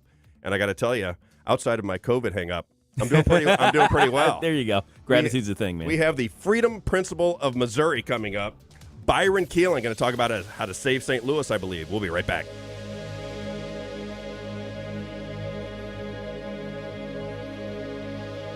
Mike Ferguson here. Retirement should be a time you can relax. No more stress from work. But there's one thing you can't forget about when retiring. That's your money. Do you have enough saved to fund your income for life and keep up with inflation? How will you claim your Social Security benefits? And what about long-term care? The ClearPath Wealth Management Group at Stifel is here to help answer all of these questions. You can hear their latest views on the markets and investing during On the Money, hosted by Stifel financial advisors Bob Stockdale and Eric Robert, every Saturday morning at 9, right here on News Talk STL. They can help you get organized, guide you through critical retirement decisions, and create an investment portfolio designed around your needs. To schedule your free retirement plan consultation, go to clearpathinvesting.com. That's clearpathinvesting.com, or call 636-695-2650, 636-695-2650. Stifel Nicholas and Company Incorporated, member SIPC and NYSE. SE. Hi, it's Mark McCloskey from My Pillows. My Pillow is excited to bring you their biggest bedding sale ever, just in time for Christmas. Get the Giza Dream bed sheets for as low as $29.98. A set of pillowcases for only $9.98. Rejuvenate your bed with a My Pillow mattress topper for as low as $99.99. They also have blankets in a variety of sizes, colors, and styles. They even have blankets for your pets. Get quilts, down comforters, body pillows, bolster pillows, and so much more, all with the biggest discounts ever. They're also extending their money-back guarantee for Christmas until March 1st, 2024, making them the perfect gift for your friends, your family, and everyone you know. So go to MyPillow.com and use promo code ONFIRE or call 800-645-1392, and you'll get huge discounts on all MyPillow bedding products, including the Giza Dream bed sheets for as low as $29.98. And get all your shopping done now while the quantities last. KLGY HD3 Clayton, K270BW Bellefonte, KNBS Bowling Green. This is News Talk STL at 1019, 94.1, and always streaming at newstalkstl.com. News this hour from townhall.com. I'm Rich Thomason. As another migrant caravan, this one estimated at 6,000 strong, heads north through Mexico, their sights set on the U.S. border. A high-level American delegation will be traveling south to Mexico City at midweek. The mission to address the migrant crisis with Mexican officials. Secretary of State Blinken is leading the delegation in an effort to try and hammer out new agreements to control the migration surge at the U.S.-Mexico border. Blinken and other senior Biden administration officials will hold talks with Mexico's president. However, Mexico's ability to assist the U.S. may be limited. The Mexican government halted a program to repatriate and transfer migrants inside Mexico due to a lack of funds. Greg Clugston, Washington. The latest attack on the U.S. military by Iranian-backed rebels has injured 3 American service members, one of them critically hurt. The rebels launched a drone strike on the Americans in northern Iraq. The U.S. military launched retaliatory attacks in response. Well, getting home from that holiday destination may be challenging for some. The National Weather Service's Bob Oravec says it all depends on where you're coming from, where you're going, and when you head out. The snowstorm blizzard across the middle part of the country, especially Nebraska up to South Dakota, will have a lot of travel issues. Heavy snow, reduced visibility, and a lot of blowing and drifting snow will make the travel very difficult. Along the East Coast, where there's rain, the travel could still be hampered. In terms of air travel, things have gone relatively smooth so far this Christmas season, and that is in sharp contrast to the situation a year ago. Following the Christmas break, back to work today for Wall Street. While many markets abroad are closed for Boxing Day, it's business as usual on Wall Street. The Dow futures are up 23 points. NASDAQ futures ahead 33. More on these stories at townhall.com. In Dinesh D'Souza's new blockbuster movie, Police State exposes the government's plot to control MAGA conservatives. These are anti-government. We have freedom of religion and freedom of speech. Violent extremists, and they must be dealt with. MAGA Republicans threaten the very foundation of our republic. Mass surveillance, censorship, and armed attacks. There's nowhere to hide. FBI, we have an arrest warrant. 15 marked units on my property. Military-styled soldiers pointing an automatic rifle at my head. Are we becoming a police state? It may be the Russia other people grew up in, but not my America. Directed by Dinesh D'Souza, Debbie D'Souza, and Bruce Shuley. Police State sounds the alarm. What we need is a person, and then we go find out what crime you did. How did we give the state this kind of power? Police State. They have their lists. Are you next? If they're coming for me, they're coming for you. Police State. Buy it or stream it now at salemnow.com. salemnow.com. From the Michaels Flooring Outlet Weather Center.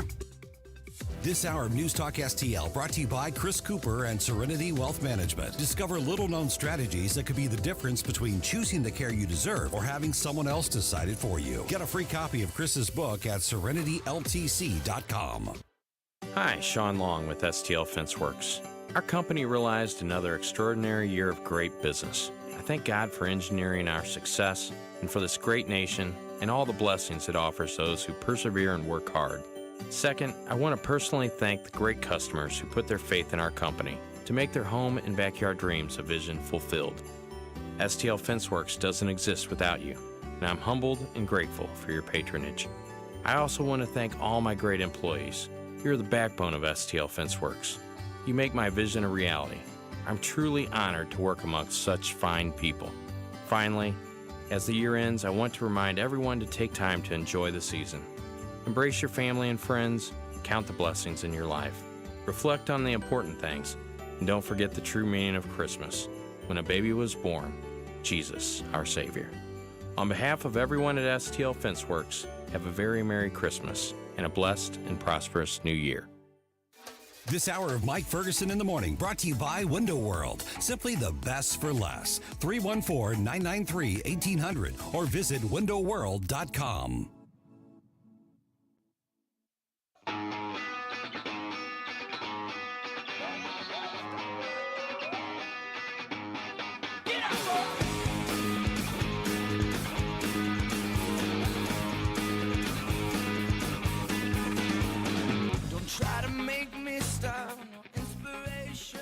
Hey everybody, it's Rob Carter.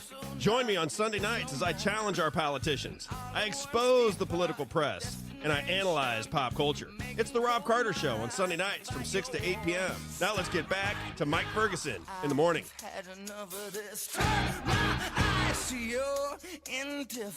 I love that. Just anytime you want to play that right in the middle of me talking. Yeah, the best promo ever. Yeah, dump it right in there. A lot of effort went into that. I am joined by Cheyenne. She's like one name like Madonna and Cher. She's just Cheyenne. Yep, that's it. Awesome. And Gabe Pfeiffer, who I'm meeting for the first time. Gabe. Hey, how's it going? I'm enjoying it, my friend. Absolutely. And we have on the line, or getting on the line here very shortly, Byron Keelan, Freedom Principle, Missouri. I believe these guys are trying to protect the Constitution and get some politician and social engagement into protecting our constitutional rights. Welcome. Welcome. Byron Keelan. All right, Byron, what do we got going on? What are you up to with the Freedom Principle, Missouri? Well, there's two things. The first thing is we're working in conjunction with our, with News Talk STL to promote or to conduct a town hall in the city of St. Louis on Friday, January 12th. And it's called Building a Better, Safer St. Louis City. And the purpose is to bring the top legislators from Jefferson City into St. Louis and kind of help the citizens of St. Louis understand what's going on in Jefferson City and how they are actually addressing the problems going on in St. Louis City. We're having it at the Immaculate Heart of Mary Catholic Church on, like I said, Friday, January 12th from 6:30 to 8:30 p.m. And where can people find that? Because they're going to be driving in their car and they're going to go, I'm interested. How do I find that? Is there a website or something they can look that up to get the address? They can go to our website, freedomprinciplemmo.org, and they can click on there's a flyer on our webpage there. They can where it says submit your questions. And so the attendees that are able to attend in person can submit questions in writing. And Tim Jones from your station is going to be hosting. We have Senator Bill Eigel coming, Representative Justin Sparks, Representative Jim Murphy, Representative Nick Schroer, and Representative Steve Butts are attending. We've also invited Senator Carla May from that district to attend the program. But Tim is going to try to corral all those cats and and we want people to ask questions. We're going to be talking about the reporting of crime statistics. We believe that the city is underreporting the crime statistics, and so trying to make themselves look good. We're going to be discussing St. Louis City police control, whether or not it should go back to the state or not. There's already at least 2 to 3 bills filed in Jefferson City on that. We saw that the Supreme Court struck down the homeless bill that was passed in 2022, and so that's going to be refiled. That bill would have prevented homeless encampments on public property. And then, we're going to be talking about the earnings tax. Why should people have to pay 1% to live in a city that can't fund its police or pick up its trash? And then we see how they the Board of Aldermen are doing everything they can to take out our Second Amendment rights, by ruling concealed carry is unconstitutional or trying to, prevent open carry, constitutional carry. So we'll be talking about a lot of those issues, and then also economic development issues, and then, dealing with the fallout of Kim Gardner. Good morning, Byron. Gabe Pfeiffer here. So, Hey, Gabe. we know that Tashara Jones and the Board of Aldermen are enemies to basically any ideas that we've ever kind of come up with to try and improve public safety and the like. But are there any possible allies within city government at any level who may be kind of on your side, who you may be able to kind of bend the ear on? I'm not really for sure about within city government. I think the sheriff actually is Vernon Betts. We've had conversations with him about some issues. He's not happy with how the city is dealing with the jail situation, and he's had conversations with us, and he has said that he's totally against what Tashara and Megan Green are doing to the city. And there are, but like Representative Steve Butts and there are Representative Donna Berenger, they both voted in Jefferson City to return control of the police back to the state. And they also voted, I believe they voted in favor of the House bill that was to give the governor the power to appoint a special prosecutor for Kim, to take over from Kim Gardner. And so they're seeing, they're what I would say reasonable Democrats. And what we've invited Representative Butts and them is because we want to make this a bipartisan effort. We were asked by a consortium of St. Louis Neighborhood City Associations. So for those of you that don't know what a neighborhood association is, it's a similar of the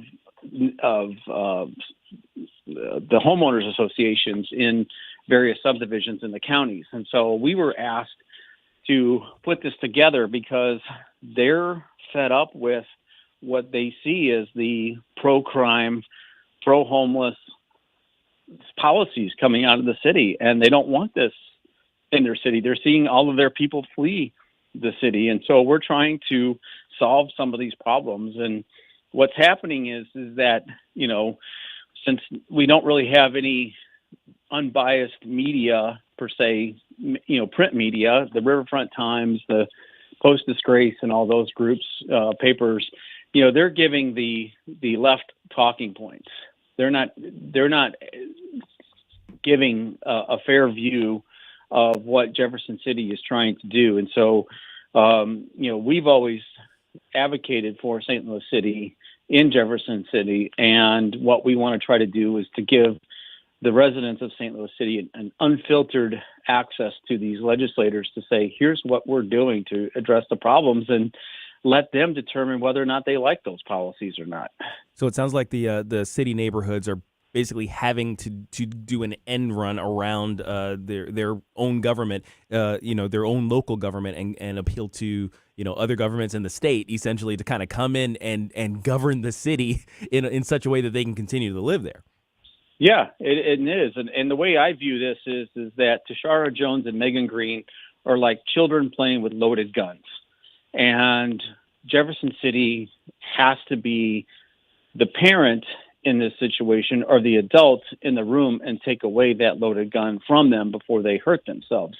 Unfortunately, our governor has been absent-minded on this and has decided to let St. Louis City burn for some reason. We don't know why.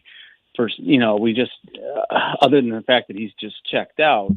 And he could have done something about the Kim Gardner situation 2+ years ago when we asked him to, do an executive order that would have allowed the Attorney General to help Kim Gardner prosecute these felony cases.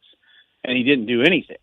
And he just kept exacerbating this and making it worse. And so we're Jefferson City has been trying to solve these problems, trying to help the city. And then we see what happened last session. Caleb Rowden makes a deal with Kim Gardner at the last minute and throws the St. Louis City Police under the bus for the sake of, probably some campaign contributions from Rex Singfield. So, we're trying to help the people of St. Louis City, and yet some of these, politicians keep getting in our way.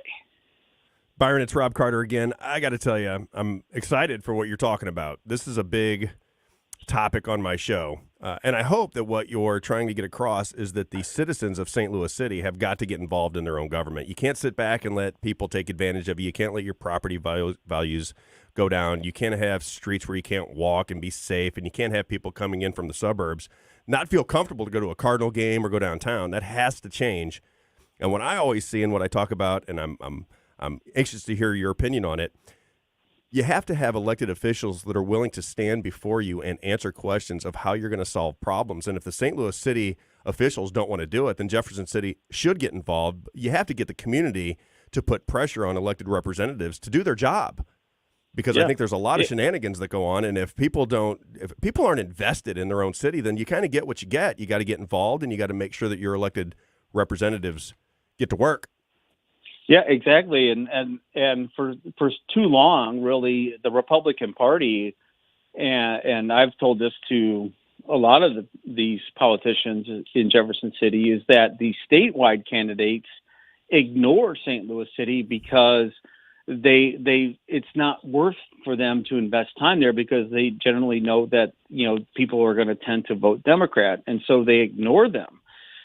They'll make the obligatory stop one or two times, but they don't really campaign there. They don't go door to door. They don't try to appeal to the Black community. They don't try to appeal to the Hispanic community that are very pro family, and they want the police. They want school choice. These things. It's a target rich environment, and yet we're not giving them that alternative voice. And my hope is that not only are we going to give the residents of St. Louis City an unfiltered access to these legislators, but hopefully is that they'll start thinking that, okay, there is another voice out there, and they're going to start listening to this, so that when the next time in 2025, when the mayor's race and when the Board of Aldermen are up for re-election, is that they're going to not vote for the progressive candidate. They're going to vote for the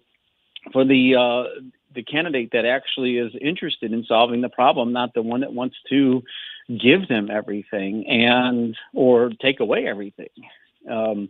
In that sense of taking away their rights and freedoms and things. And so our hope is that this is a crack in the shell of the Democratic stronghold by giving them an opportunity to hear what the Republican legislature is doing in Jefferson City.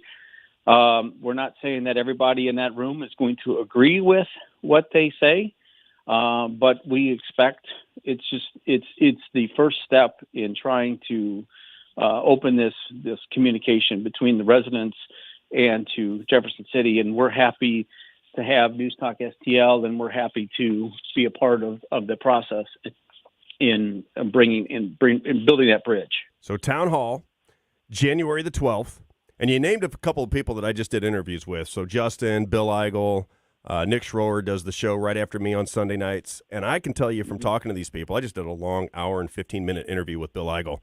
They want to help. I make the commentary all the time. How can you have St. Louis City, home of one of the most historic baseball teams? You got the Arch, you got the riverfront. It should be a mecca. That should be a place that everybody wants to come in, feel safe, bars, restaurants. That's a historic city, and it should be fantastic. And for some reason, it's not. So I'm very, very proud of you and glad that you guys are doing this, because somebody needs to get to it and fix St. Louis City and put pressure on these representatives. So I applaud your efforts.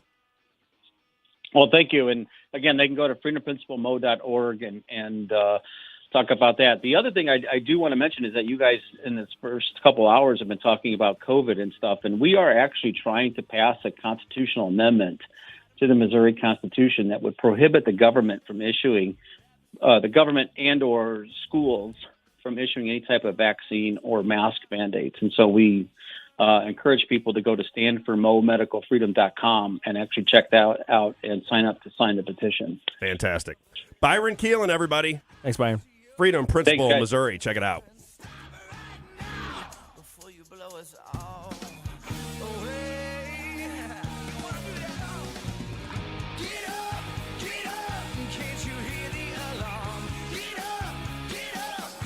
Get up. It's Mike Ferguson in the morning. Get up, St. Louis. It's Mike Ferguson in the morning.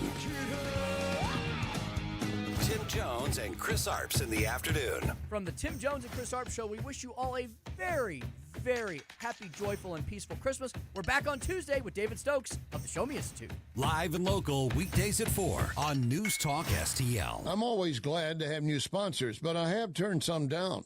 See, I only endorse clients if I believe in them. And I've been a spokesman for John Beal for 10 years. Through those years, listeners said they went with John Beal because they trusted me. And just recently, a woman named Mary wrote, "We got a John Beal roof based on your recommendation." Thank you, Mary, and all the others for calling John Beal. 1-800-NEW-ROOF. 1-800-NEW-ROOF. Do you have a car sitting around you want to get rid of? Then here's a great idea. Donate your car and help veterans and their families. Yes, one fast call to the Veteran Car Donation Program and we'll come and remove your car for free. Fast, free towing, and 24-hour response. You can donate most cars, trucks, or SUVs in most conditions. The proceeds raised goes to help active military, veterans, and their families, and you get a tax deduction. All you need to do is make this free call. Get rid of that old car and help the vets. We make it easy. Make this free call now and book your fast and easy pickup. Call the Veteran Donation Program now. Donate your car and help veterans and their families. Operators are standing by. Here's the number. 800-925-1596. 800-925-1596. 800-925-1596. That's 800-925-1596. St. Louis's new choice for conservative talk. Live and local. I need to know what's going on in my city. News Talk STL.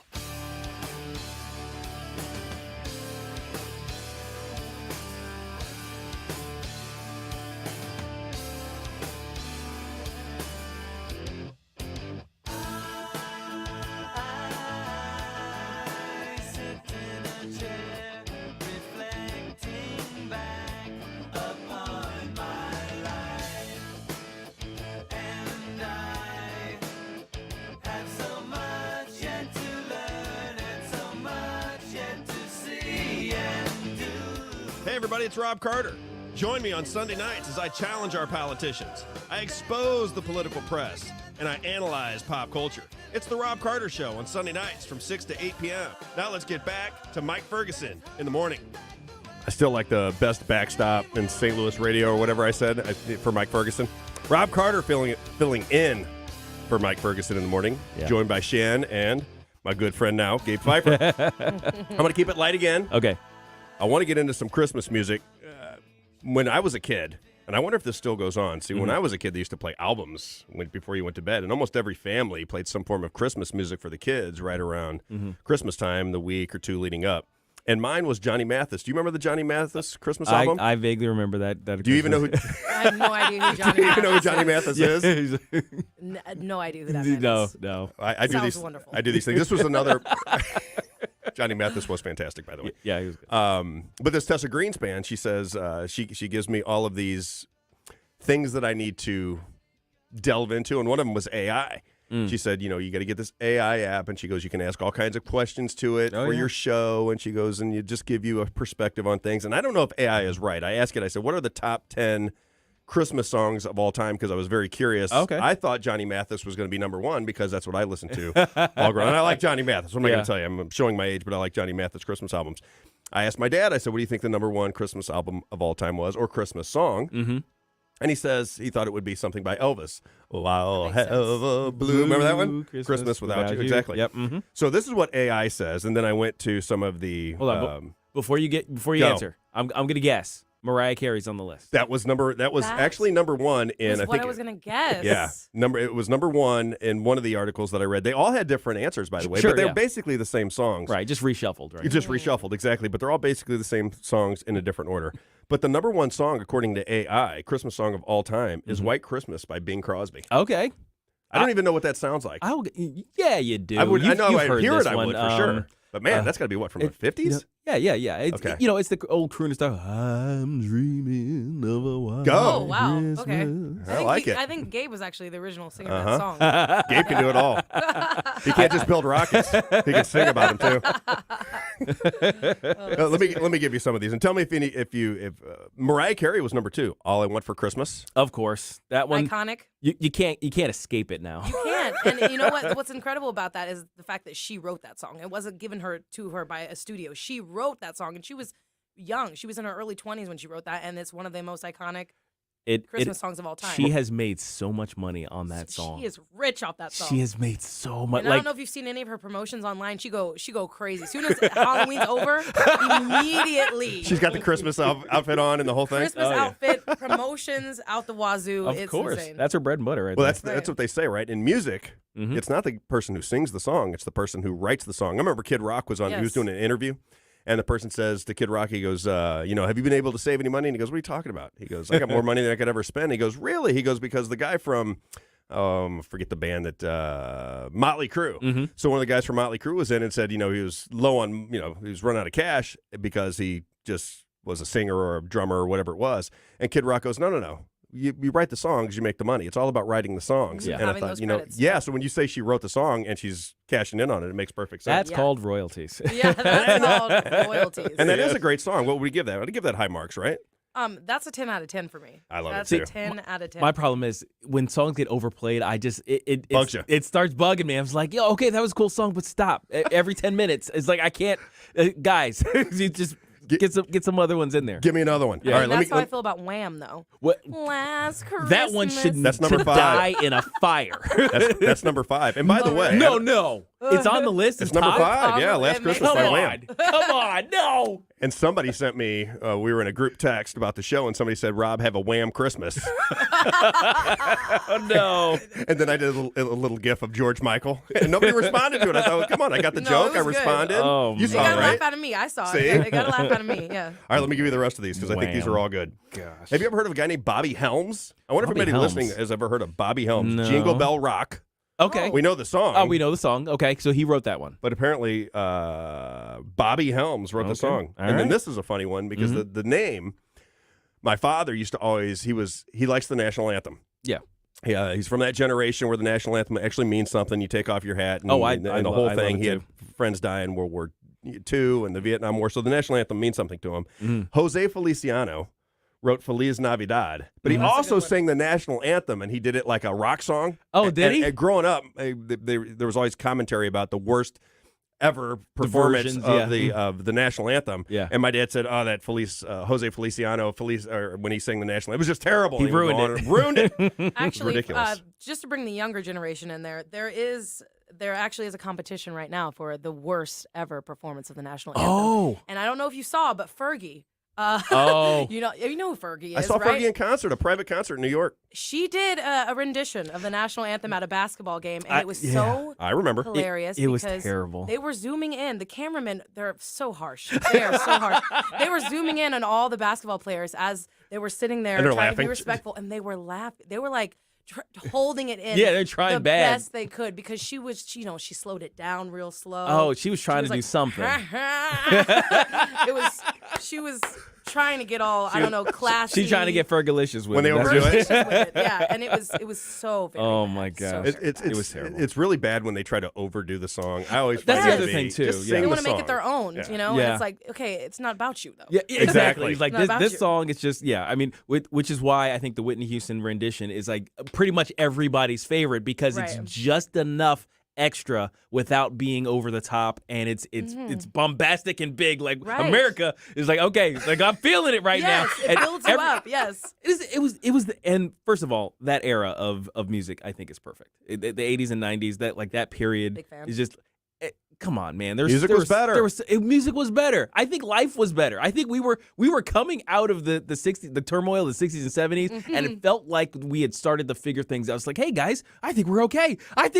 Yeah. And we were happy about it. And then we started spiraling. And then we spiraled, and I don't know what happened now. Where are we? Well, it's so true. I had this conversation with everybody who's in their 50s, 60s, and 70s, and I said, it could be just because we were young. I understand. I was younger in the 80s. I was going to high school in the 80s. Nostalgia's the thing. Right, and, okay. You have you're building relationships and you're figuring out the world at that point in your life.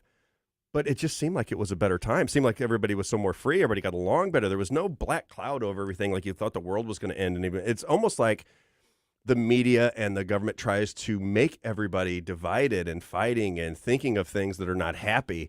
And it's at some point, I think the American people have to just turn that off. We know who they are. The certain commentators and the certain network broadcasting companies, let's say, that are constantly picking at scabs so that people are fighting. Yeah. And then I don't know if that was like this in school recently, but it wasn't when I was a kid. When I was a kid, you would go to school and they would talk about Martin Luther King. I have a dream that all people are created equal. They're not judged by the color of their skin, but the content of their character. This is how we grew up. This was our entire generation from the 60s, 70s, and 80s. We're kumbaya. Let's bring it together. This is a melting pot. Let's all get together. But now when I see what goes on in college, because I have kids that just got out of college, one that's still in college. Division is a thing. Division is like a big deal. Everybody's you got to give your sexuality right away, like anybody could care. Please identify yourself. And the best example I ever heard, and I use it all the time, is when you have a filing cabinet at home. You file things to separate them. Right. You divide things to separate them. So if you're trying to separate people on a continual basis, you would think the people being separated would start to recognize that they're being manipulated to be divided and that we would all come together, because I don't know about you, but I don't judge anybody by anything other than how they treat me and whether they're a decent person or not. And I think that's the vast majority of people, unless they get indoctrinated out of that thought process. Well, and I just graduated from college. So I see what you're saying, but I also think it's important to have your history, and it's your job what you want to do with that.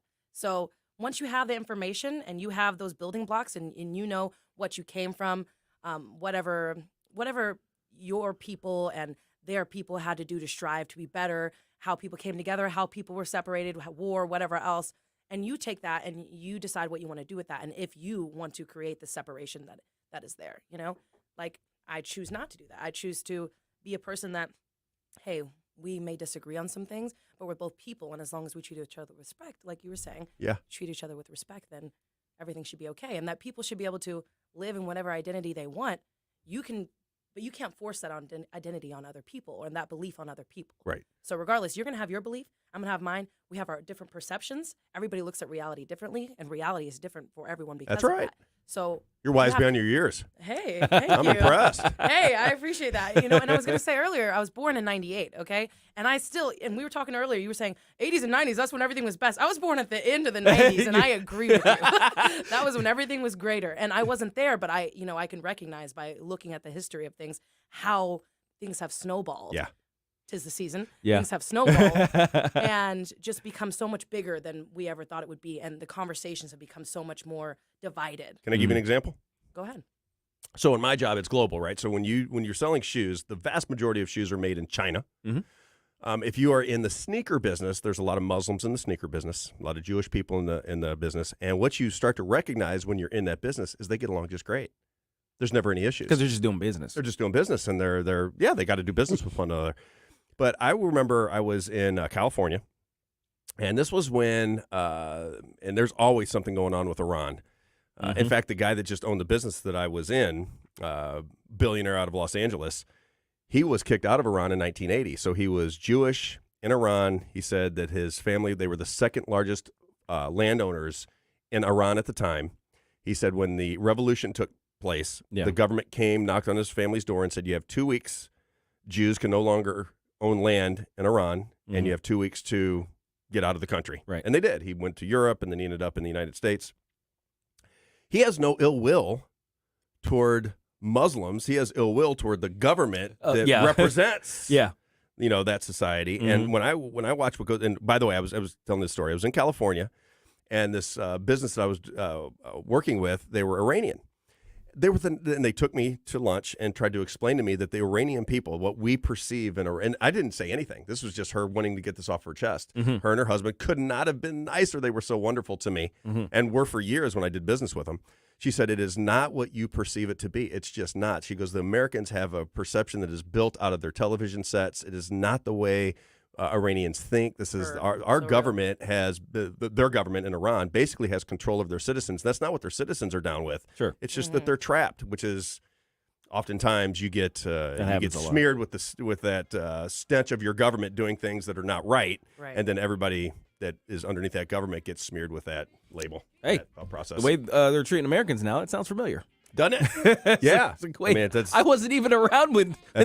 What are you talking about? That's kind of why I was bringing it up. We'll finish the Christmas songs, a few more of you, and then we're going to get into the top stories of 2023 when we get back.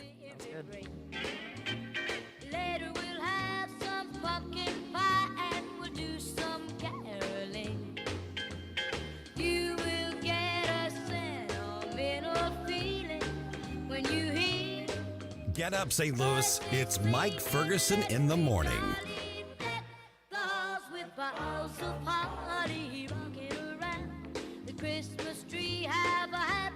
From the Michaels Flooring Outlet Weather Center. Partly cloudy and chilly today with a high of 45 degrees. Again, we'll get some sunshine, not too bad. Overnight lows in the 30s tonight with some rain-snow mix moving in by tomorrow morning that could change over to all snow west and southwest of St. Louis primarily. So it'll be a mix in the St. Louis area, but there could be some accumulations, especially west and south of St. Louis during the day on Wednesday. The high, though, in the upper 30s and the low Wednesday night near freezing. I'm KMOV First Alert meteorologist Kent Harrod. Vincent's Jewelers carries a full selection of lab-grown diamonds and jewelry containing lab-grown diamonds. Lab-grown diamonds are a great alternative to natural mined diamonds. They have the same physical, chemical characteristics of a traditional diamond, beauty, durability you want, but at a 70 to 90% discount. See them in person at Vincent's and at vincentsjewelers.com. vincentsjewelers.com. This is Larry Connor's commentary on News Talk STL. Forgiveness is one of those difficult things to have, especially if it involves one of your children hurt by someone else. Then there's this story of an Israeli mother. Her 28-year-old son was one of the hostages taken by Hamas on October 7. And then December 15, he and two other hostages were trying to surrender to the Israeli Defense Forces. They had no shirts on, hands up, one of them apparently carrying a white flag, but one of the Israeli defense soldiers got startled and thinking maybe they were Hamas terrorists, just tried to get closer. And he opened fire, and more bullets were fired. All three of them were killed. Then the mother of this 128-year-old sent a recorded message to the troops, identifying herself as his mother. She said, I want to tell you I love you. I know what happened is not your fault. Nobody's fault except Hamas. At the first opportunity, you're invited to visit us. No one's going to judge you or be angry. We want you to be blessed. We love you, and we understand what you're facing. Get more Larry Connors on Larry Connors USA. Tonight at 6 on News Talk STL. This is Christina Straight with Straight Realty reminding you why pay more than 4. In 2003, we had a dream to start a real estate company that would revolutionize the real estate market. Now, 20 years later, after navigating through the many markets' ups and downs, we know exactly how to help you in this challenging time. I'm Christina Straight, owner Straight Realty. Don't give away your hard-earned equity. Give us a call today, 314-441-4444, 314-441-all-4s. And remember, why pay more than 4? Straight Realty is a licensed broker in the state of Missouri. If you're living with diabetes and using insulin, you know the pain of pricking your fingers over and over again. Ouch! Well, by wearing a small remote device called a continuous glucose monitor, or CGM, you can reduce the pain of pricking your fingers. If you administer insulin 3 or more times per day or use an insulin pump, call now and learn how a CGM can help you. Painless. No more pricking my finger. No finger pricks. Convenience. They delivered it free and they took care of all the paperwork. You can reduce pain right away. Plus, it's accurate, easy to use, and helps you spend more time in range. And if you have insurance, you can get a new CGM at little or no out-of-pocket cost. Call now and get free shipping of your new CGM. Plus, we'll bill your insurance for you. 800-432-8150. 800-432-8150. 800-432-8150. That's 800-432-8150. St. Louis's new choice for conservative talk. Thank you for the opportunity to let me vent here. Live and local. Way to be, guys. 1019 all the way. This is News Talk STL. I am home.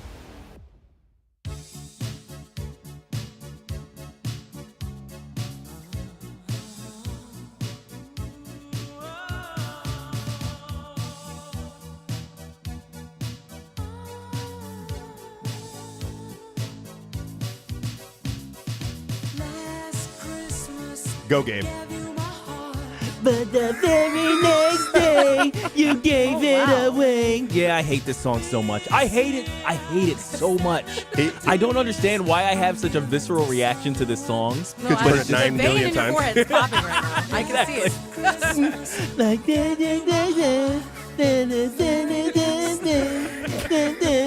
You're ruining Wham Christmas. He ruined it by Wham singing Christmas. this song. You're ruining Christmas, Wham. When I tell you he was popular when I was in high school, holy cow. Well, yeah, he was a big, that's true. He was a big deal. But this song is terrible. I don't know. It's just that it comes off as whiny and depressing. It's like, this is Christmas, man. Be happy. Be happy. It's like I was reminded to be happy. Look how happy I am. Yeah, exactly. Couldn't be any happier. I got to get back to these Christmas songs. I'm probably going to get into the top stories after these Christmas songs because I want to finish this up. I think people hear these Christmas songs over and over again. It's just like we said, that last song that you were playing on Going Out. That's Brenda Lee. That was actually number 7 according to AI of all time. So, Rocking Around the Christmas Tree. Brenda Lee was number 7. So all time song. All time. Well, according to AI. According to AI. Don't hold me to it. Yeah. And then the number 6 song was the Christmas song by Nat King Cole. I don't know what that sounds like either, but that was number 6, the Christmas song, Nat King Cole. And by the way, Natalie Cole, his daughter, I was selling shoes at Chesterfield Mall when I was about 17 years old. She came in and bought a pair of boots for me because she was going at a concert later on that night. So I should know her father's number 7 Christmas song or number 6 Christmas song of all time. And then, let me see if you guys remember these. Santa Claus is Coming to Town by Bruce Springsteen. Of course, the Bruce Springsteen version. Yeah. I'm not a huge Bruce Springsteen fan. I know people love him. That is the first time I've heard that from a man your age. I'm sorry, but Bruce Springsteen is like hang on, your Gabe. guys' Hang on, God. Gabe. A man your age. What is that supposed to mean? Huh? 37? What's everybody cracking up laughing for? Yeah, is it the gray beard? Yeah, my wife keeps telling me I need to get some dye in this thing because I'm starting to look like Santa Claus myself. Oh, well, a little A bit. man It's your the age. season, so. Cheyenne. Oh, wow, I can't believe I I'm going to said call her that. Cheyenne now. No, but she's right though. Bruce Springsteen that's y'all's God. She's That right. is- People do love pray him. to Bruce Springsteen every night. He's the man. But I mean, well, the thing is, I'm saying he's the man. Well, I mean, he's the man in terms of the men over 37, the fandom that he has. He has a solid fandom. I, however, am not particularly one of them. I know he's got some hits. I know he's got some big songs that like, okay, I'll give you that. But I never really liked his voice. Me neither. Yeah, I don't like the whole presentation, like that kind of thing. Yeah, he does like it. Yeah, sound like he's straining. I gotta see what's going on in that visual presentation. That's it. He's got Santa Claus. You got to sound like you're squeezing a little bit. One more plug. One more plug. Santa Claus coming. I got to give these plugs out. FreedomPrincipleMissouri.org. Town Hall. Whoa.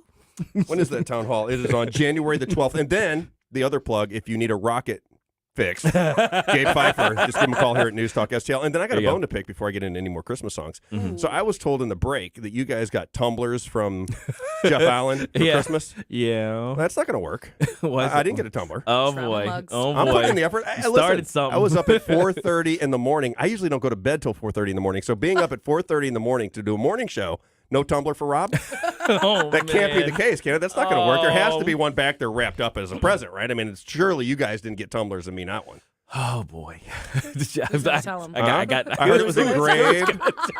Who's gonna tell him? I heard it was engraved. It was red, Jeff. If you're on your way in, stop by and give me that tumbler. I don't want to be left out. I have a fear of being left out. All right, let me get to the rest of these songs. The Christmas song is the chestnuts roasting on an open fire. That one. That Jack Frost nipping at your nose. Okay. Yeah, Right. exactly. That's the one that. Yeah. This is the one. This is the one. That's a good one. That is a good one, actually. Nat King Cole could sing. Man, right? I mean, those are the voices back in the day. That's why I love as butter. How about Johnny Mathis?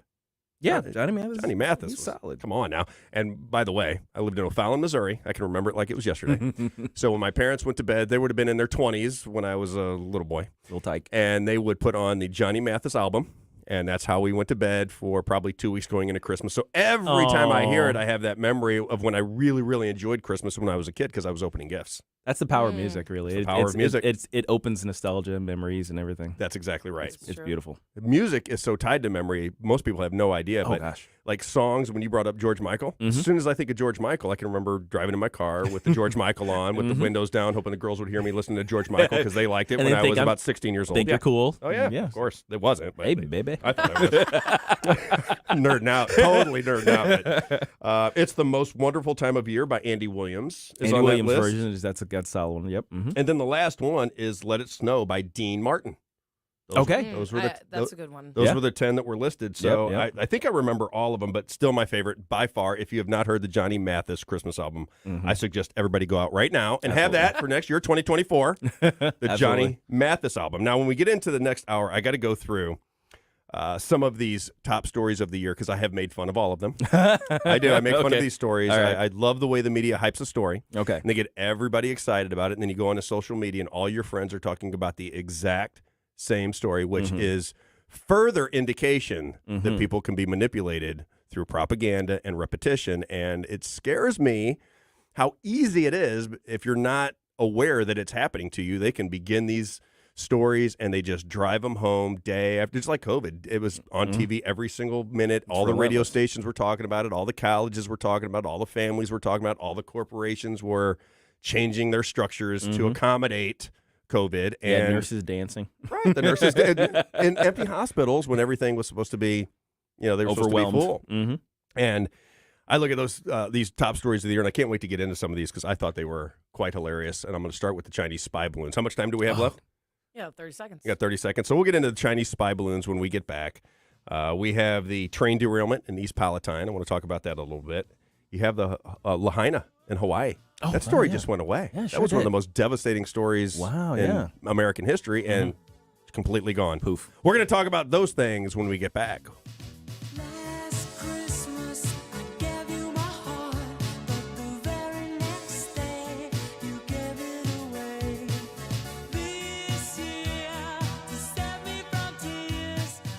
Get up. It's Mike Ferguson in the morning. This is News Talk STL at 1019, 94.1, 99.1 HD3 and newstalkstl.com.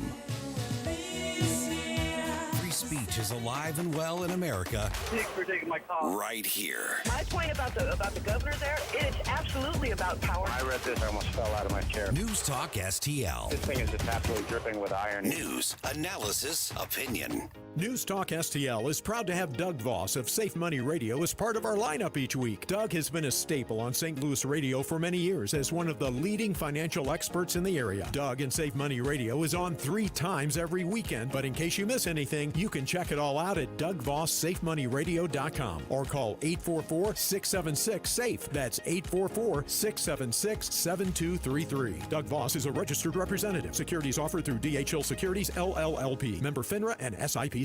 Classic Kicks Country is streaming now.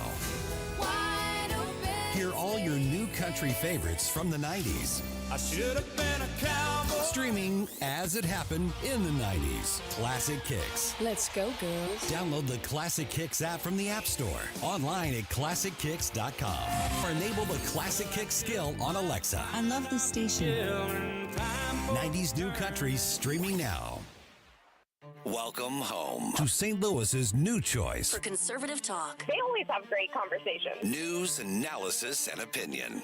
It's absolutely unacceptable that they couldn't unequivocally state, yes, it violates their student code of conduct. 1,000 a day is a lot. Border Patrol agents tell us that they can't physically handle more than 5,000. We do live in difficult times as a country, but that's actually what guides me to run and hopefully reunite this country. 101.9 and 94.1. My news station. News Talk STL. This hour of Mike Ferguson in the Morning brought to you by Window World. Simply the best for less. 314-993-1800 or visit windowworld.com.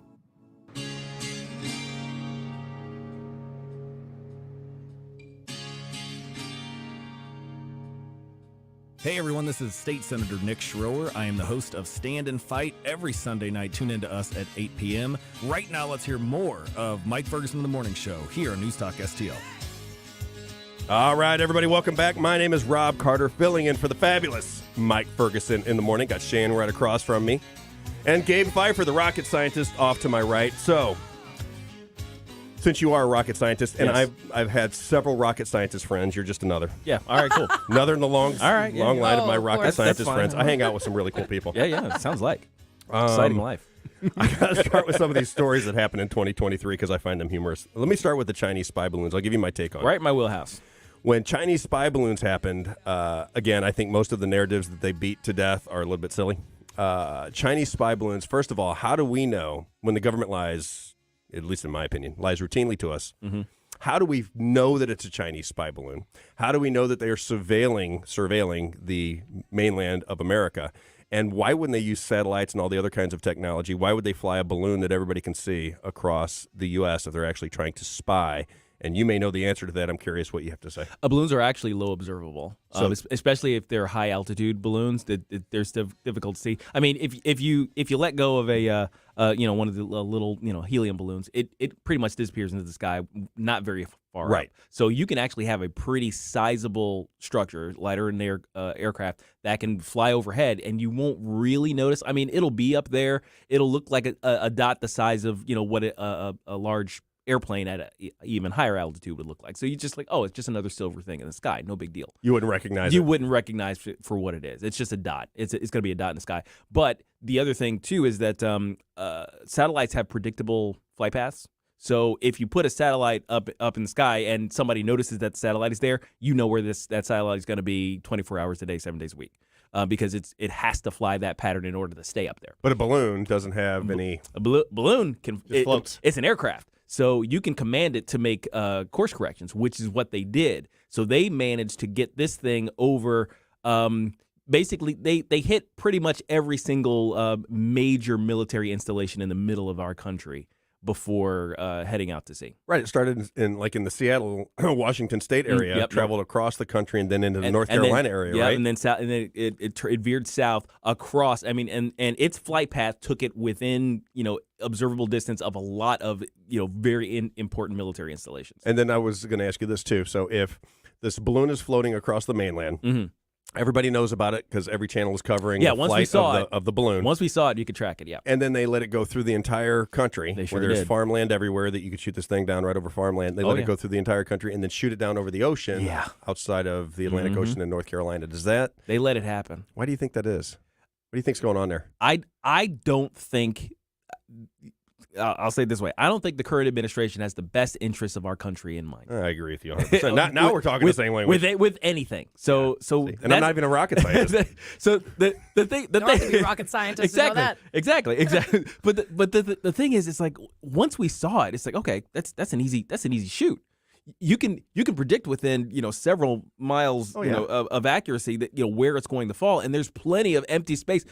The portion of the country it was flying over is mostly national parks and farmland. It's like, it's your guys, federal government. That's your land. Yeah. You won't even have to impose yourself on a private landowner if you shoot it down in the right spot. Pretty much right when we saw it, right when it became a reportable event. It was right over, major forestry area. So it's just like, just shoot it down. Right. And if you've ever been in a plane, you see that there's farmland almost the entire time. You recognize when you're coming over any populated area. You see it right away. Yeah. Well, and So the thing is, the fact that they let it get across the entire country, it was like a week of that. We're watching it. We got a balloon report. Okay, where's it going now? And it's making course corrections. That means it is being controlled directly. That means there is somebody in China at the controls of that thing making commands, which means you can also assume that there's somebody receiving data, a constant stream of data. It's not like it's collecting data onto a hard drive and somebody's going to have to come collect it. It's live. It's live. You can just look at the webcam that they probably had on the thing, of course, and it probably, based on the size of the thing, it probably had a lot of detection equipment across multiple spectrums. It probably had listening capability in that it can intercept Wi-Fi signals. It can intercept radio transmissions. So they could be listening to the entire, radio chatter over those military bases for as long as it's within range. Don't you just assume that kind of stuff is going on? Yes. I mean, it doesn't feel like we have any privacy anymore. No. Well, no. When Byron was talking about constitutional rights, I see so many constitutional rights that just willy-nilly, nobody seems to care about them anymore. First Amendment, Second Amendment, Fourth Amendment, 10th Amendment. Nobody seems to care about these things anymore. It's crazy. No. Well, you'd have to read the document and know what it means. You'd have to know we have a constitution. Yeah, exactly. Yeah. A lot of people don't. Okay, I'll get off the Chinese spy balloon. Yeah, sorry, okay. And I still can't get my arms around how they know it's a Chinese spy balloon or not some spy balloon from Canada or some spy balloon from wherever. How do they know it's a Chinese spy balloon when it's in the air? Is there a way to notice this? Well, is it a way to track where the information is going and coming? Well, once they started reporting that, we found out that the government knew where it came from. Like, they saw that it came from across the ocean.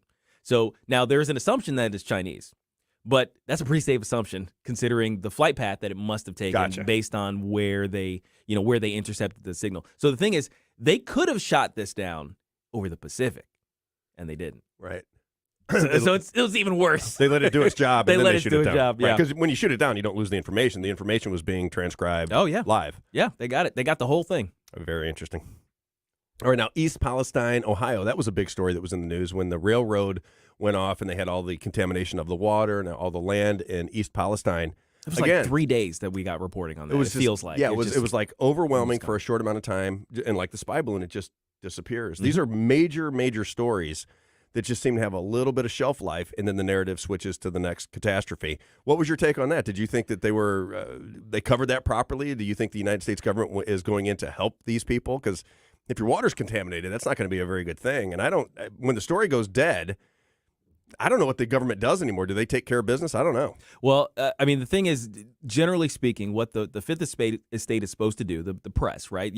They are supposed to be sort of a safeguard, like a social safeguard against the government to say, hey, what are you doing? Hey, why aren't you taking care of this? Aren't you supposed to be? They're the ones who are supposed to be asking the tough questions for us and then telling us what their response is, telling us what they're actually doing.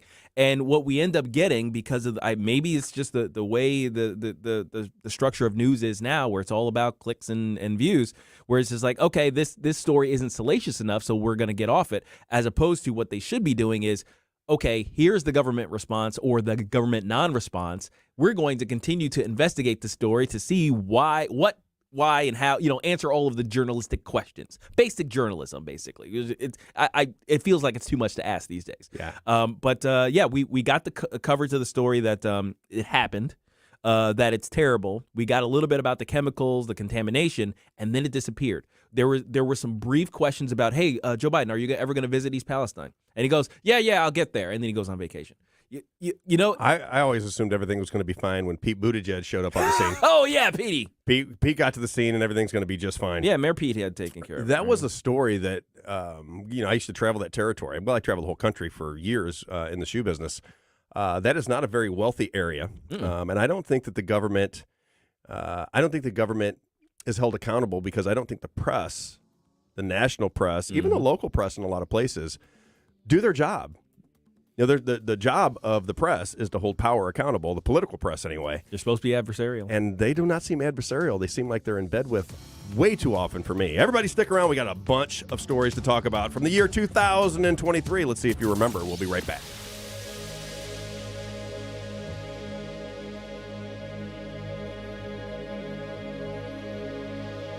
Is your family prepared for the financial burden of losing a loved one? Are you aware of the cost of a funeral? Benjamin Schaefer with Senior Memorial could help you qualify for lifetime permanent final expense insurance coverage with no medical exam required. Just answer a few health questions, and once accepted, your rates never increase. Do you have diabetes? High blood pressure? Have you had a heart attack? A stroke? No problem. Benjamin Schaefer with Senior Memorial can help protect your legacy. Call or text 314-866-8886. That's 314-866-8886. To learn more about permanent lifetime final expense insurance coverage. Benjamin Schaefer with Senior Memorial could help you qualify for immediate coverage by answering just a few health questions. Call or text 314-866-8886 or learn more at memorialplans.com. That's memorialplans.com. Policies underwritten by Senior Life Insurance Company, not available in all states. Tim Jones and Chris Arps in the afternoon. Patrick Hedger, Executive Director of the Taxpayer Protection Alliance Foundation. The problem is that technology is just not ready for prime time yet. These electric cars don't work when it's cold out, so that whole, not rain nor sleet nor snow is going to stop us has just gone right out the window. Cold weather is going to stop the Postal Service and their electric trucks. Tim Jones and Chris Arps, weekdays at 4 on News Talk STL. Like any good conservative, we have our principles and our values. If you find yourself feeling out of place in the world, I don't even know how conservatives can even take their head out of the ground long enough to complain about anything. You're trying to call us conservatives Nazis. I think they ought to be ashamed. It's comforting to know conservative values haven't been abandoned everywhere. All we want is freedom and liberties and less government. I'm not a Democrat or Republican. I'm an American. Welcome home. Because everyone gets a voice. This is News Talk STL. News and information. Welcome home. KLGY HD3 Clayton, K270BW Bellefontaine, KNBS Bowling Green. This is News Talk STL at 1019, 94.1, and always streaming at newstalkstl.com. News this hour from townhall.com. I'm Rich Thomason. President Biden gave the go-ahead for U.S. forces to retaliate for a drone strike on American military personnel in northern Iraq. The attack, launched by Iranian-backed rebels, wounded several U.S. service members. National Security Council spokeswoman Adrienne Wilson says one of the U.S. service members sustained critical injuries. Biden, who's spending Christmas at Camp David, was told about the attack by White House National Security Advisor Jake Sullivan shortly after it occurred. And the Pentagon and Biden's top national security aides were ordered to prepare response options to the attack on an air base used by American troops. Biden opted to target 3 locations used by the militia groups. And U.S. Central Command says retaliatory strikes were carried out early Tuesday in Iraq and likely killed a number of militants. Donna Warder, Washington. Another tidal wave is building, and it could overwhelm the southern border. A migrant caravan estimated at 6,000 people is moving north on foot through Mexico. Secretary of State Blinken heads a U.S. delegation that visits Mexico later in the week to discuss the migrant crisis with Mexican officials. Christmas Day saw President Biden chatting it up with some American troops stationed on U.S. soil and abroad. The President and First Lady took a break from their family Christmas celebration to call units from each branch of the U.S. military to wish them Merry Christmas and thank them and their families for their service and sacrifice. According to the White House, the Bidens called troops stationed in Senegal, Djibouti, Hawaii, the Mediterranean, Qatar, and Michigan. Greg Clugston, Washington. It's back to work today for Wall Street following the Christmas break. Dow futures up 26 points. More on these stories at townhall.com. Relief factor, pain relief that's natural, pain relief that works, and pain relief that attacks the source of the pain. That's the experience of tens of thousands of Americans who are taking Relief Factor right now. See their incredible video endorsements at relieffactor.com and then order your 3-week quick starter pack for just $19.95. That's less than $1 a day. Find out if it can work for you like it works for me by ordering your 3-week quick starter pack today. relieffactor.com, relieffactor.com. Be the next success story. From director George Clooney. Oh, what's that about making some money? Yeah, the Romans here. We get a part-time job and a cheap place to live. This holiday season. Come on, boys. That bunch of kids rode like no one else that's ever come through here. Based on the inspiring true story. We have it both. Strong enough to qualify for an Olympic spot. I'll lay it down, Coach. Of the underdogs who made history. The Americans at the 1996 Olympics. Roll for your country. Roll for each other. The Boys in the Boat. Now playing only in theaters. Rated PG-13. Some material may be inappropriate for children under 13. From the Michaels Flooring Outlet Weather Center. Partly cloudy and chilly today with a high of 45 degrees. Again, we'll get some sunshine, not too bad. Overnight lows in the 30s tonight with some rain-snow mix moving in by tomorrow morning that could change over to all snow west and southwest of St. Louis primarily. So it'll be a mix in the St. Louis area, but there could be some accumulations, especially west and south of St. Louis during the day on Wednesday. The high, though, in the upper 30s and the low Wednesday night near freezing. I'm KMOV First Alert meteorologist Kent Earhart. This hour of News Talk STL is brought to you by Rodney and Jen Wallner and the entire Wallner home selling team at Berkshire Hathaway. Call them today at 314-810-SOLD. 314-810-SOLD. Tim Jones here to tell you it's officially landscape lighting season at Pro Outdoor. To see some of their incredible lighting work, visit their website, prooutdoor.com. They offer low-voltage landscape lighting that really makes your home stand out from your neighbors. If you're looking for accent lighting, path lighting, or wanting to expand your outdoor living space, or just looking for a little more security around your home, the team at Pro Outdoor are the ones to call. Pro Outdoor can take care of all your outdoor needs, including lawn fertilization, irrigation installation and service, as well as landscape lighting. They're offering some great end-of-year specials. Be sure to call them today. Schedule a consultation. That's prooutdoor.com. Hey, Tony Colombo here for Gutter Pros. When Christine and I bought our new house, we knew the gutters were an issue, and after meeting the Gutter Pros team, we knew that they were right for us. Gutter Pros is your all-in-one gutter service team that offers a variety of affordable solutions, and they even offer free estimates, so there's no cost to you to find out if they are right for your home, just like they were for ours. If you're having a problem with your gutters, contact the Gutter Pros now, because with Gutter Pros, water goes where they tell it to. Call them at 314-656-7195 or visit gutterpros.com.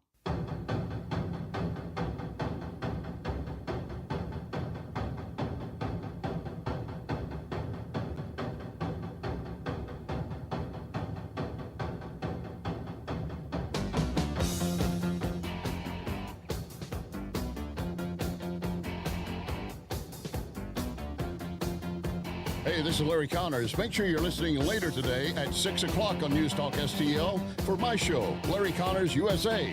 Now, back to Mike Ferguson in the morning. All right, everybody, welcome back. We're in the 8 o'clock hour. Time is flying. Cruising through it. I want to get back into some of these big stories from 2023, and I think the biggest story of 2023, and I'm curious what you guys' take on this. I shot 73 at Gateway 2 weeks ago playing golf, which was my best round in a long time. And did that make Fox News or CNN? I don't know if it did. It should have. It should have. Because when I talk about a miracle, this was absolutely a miracle. You see this finger right here? Yeah. See, so I lost Oh, this. wow. I jammed this finger playing basketball when I was a kid, and over time it started to look like this. You know, I got this crazy finger where my pinky is like falling off my hand. So the most important part of golf is your grip. Yeah. And I can't grip the club. You can't grip So it I played properly. golf in high school, was pretty good, and then I can't grip the club, so my game is falling apart, and it's very depressing when you're very competitive like me and like to play golf. So I'm surprised the story didn't go further, but my friends now know that I shot 73 at Gateway Now everybody 2 knows. weeks ago in the middle of winter. Windy, cold, nailed it. Nice. Now let's get back to some other news. Okay. I want to talk about less important. Less important. Less news. important, of course. Yeah. This story in Hawaii, and we were talking about it through the break. This Lahaina fire, is it Lahaina? Lahaina fire? I think. There's a lot of conspiracy behind this. I guess the police chief, I think it was, in Vegas, and I have friends in Vegas, too, that went through that whole deal. He was also associated with this fire in Lahaina. Really? Yeah, and most people don't know this. The same guy that was in when the shooting took place at the country festival in Las Vegas. Yeah, which still has unanswered questions about it. Yeah, still unanswered questions. The same guy that was there was also involved in what happened in Lahaina. I think he was the police chief, if I'm not mistaken. I don't believe in coincidence. Isn't that crazy? I don't believe in coincidence. And It's then- not really. Right. And then all of these big stars like Oprah and Zuckerberg were trying to buy property on the ocean. This is the theory, and this is widely spread. Multiple different organizations have talked about this, and we're trying to buy that land, and the locals didn't want to sell it. This is all the conspiracy theory that's going on. And then they had several homes. Apparently, if it was blue, the homes didn't catch fire, and there's some theory behind why these homes that were blue didn't catch fire, and a lot of the wealthy people that had land and had homes in this area, their homes didn't catch fire, but all the locals did. Then they guarded the thing off, and you couldn't even put drones above it, so if you were trying to report on what was going on there, you couldn't see it. And then the last one that I thought was crazy, there's lots of kids missing because school was going on. These kids were let out of school because this catastrophe was happening, something of this nature, and they had all of the roads blocked to get out. So they were blocking it, say you can't go that way because there's fire that way, and all these people were stuck in their cars. There was only one way out of the situation, and they were all trying to get out using the road out, and they were blocked by the police to save them from the fire, which they eventually burned to death in. And I'm just wondering how many people even know these stories exist. Have they done any fact-finding to find out how much of this is true? But there's a lot of people that I trust have information on it. There's a lot of investigative reporters that went there and confirmed what the locals are saying. And you don't even hear anything about it. I guess they're going to repair this land and turn it over to the state. And I think that's what everybody was worried about, and then pay the people that lost their homes a pittance for their land. I don't know. That was a enormous story. It's just interesting that they get what they want in the end, because there's been plans out for a while about some kind of resort that they want to have there so they can make money off of how beautiful it is there. Mm-hmm. Yeah, somehow, Maui is one of the lesser developed islands, I think, because it's Maui we're talking about, right? Well, this is Lahaina. Is that off of Maui? I don't even know. I think Lahaina is in Maui. Yeah. Mm-hmm. Now, that's as opposed to like, Maui is the super. That's where all the tourists go. That's where the tourists go. I was thinking a big island, but Waikiki. But Waikiki is a big one too. But yeah, that area was a lesser developed area. It's kind of crazy, that whole story, and what we were just talking about. Mm-hmm. You would think that the press would be so concerned about citizens of our country. Hey, government, what are you going to do about this? This is where you're supposed to shine. This is your time, government. This is why we pay you taxes. This is why you exist. Mm-hmm. Where are you? And who are you supposed to be protecting? The middle class and the citizens of our country. But instead, this is another argument I get into, and I just got to bring it up real fast. The GOP in Congress sent, I think it was $886 billion recently in one of these NDAAs, where they're giving money to the FBI. And if you're a conservative, and I always talk about the 4 Congress people here in Missouri, led by Lutkenmeyer and Ann Wagner, Smith, and Graves, they voted to give more money to the FBI after we had the Twitter files where the FBI was suppressing free speech during COVID and the elections. You had the Hunter Biden laptop, which they suppressed, which a lot of people think, I believe the elections are pretty much manipulated anyway, but you can certainly make the argument that it changed the outcome of the election because people didn't have information. They thought, well, this Hunter Biden stuff, we have 50 FBI agents and intelligence agents saying this is Russian propaganda, Russian disinformation. So people that aren't really paying attention, they started to believe that. Then after the fact, we find out that it's not. And then you have January 6th, which I witnessed firsthand.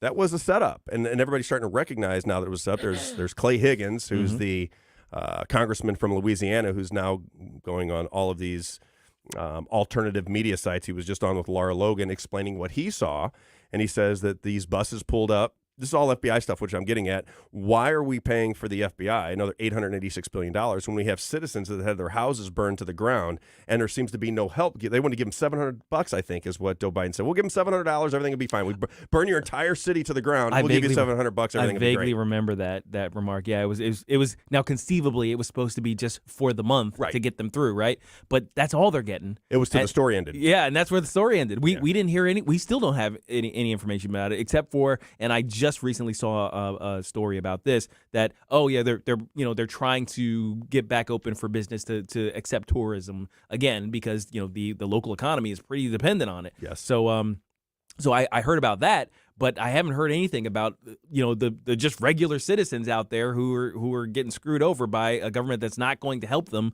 and I think the state government is actually kind of in cahoots with whoever wants to buy up that property. So that's right. They're gonna get a pittance for their land. It's like, oh yeah, sorry you got burned out from your house and your whole neighborhood's gone and your kid's missing, but here have $15,000 for this piece of land that's probably worth $500,000. Exactly, and I want to be the first at News Talk to say that if you need me to go to Hawaii to do some investigating, I'm willing, since I didn't get my tumbler, the engraved tumbler that everybody else got. Jeff, I didn't get one. Jeff Allen. Jeff Allen, if you're on your way, I would like my red engraved tumbler like everybody else got. or a business trip to Hawaii. Or a business trip to Hawaii. Take your choice. I'll do either one. And the other big news, I think, is another story that people don't talk about enough, was Tucker Carlson leaving Fox News. Now, I'm not the hugest Tucker Carlson fan. Sure. By the way, Tucker Carlson, this is stuff I talk about on my show. Tucker Carlson comes from the Swanson frozen food family. Did you know that? I did not know that. Okay, I do background on all of the people that are in the public eye because I know how difficult it is to make a ton of money off of media unless you are somehow connected behind the scenes. Yeah. So Tucker Carlson comes from the Swanson family. His father, Dick Carlson was a reporter out on the West Coast.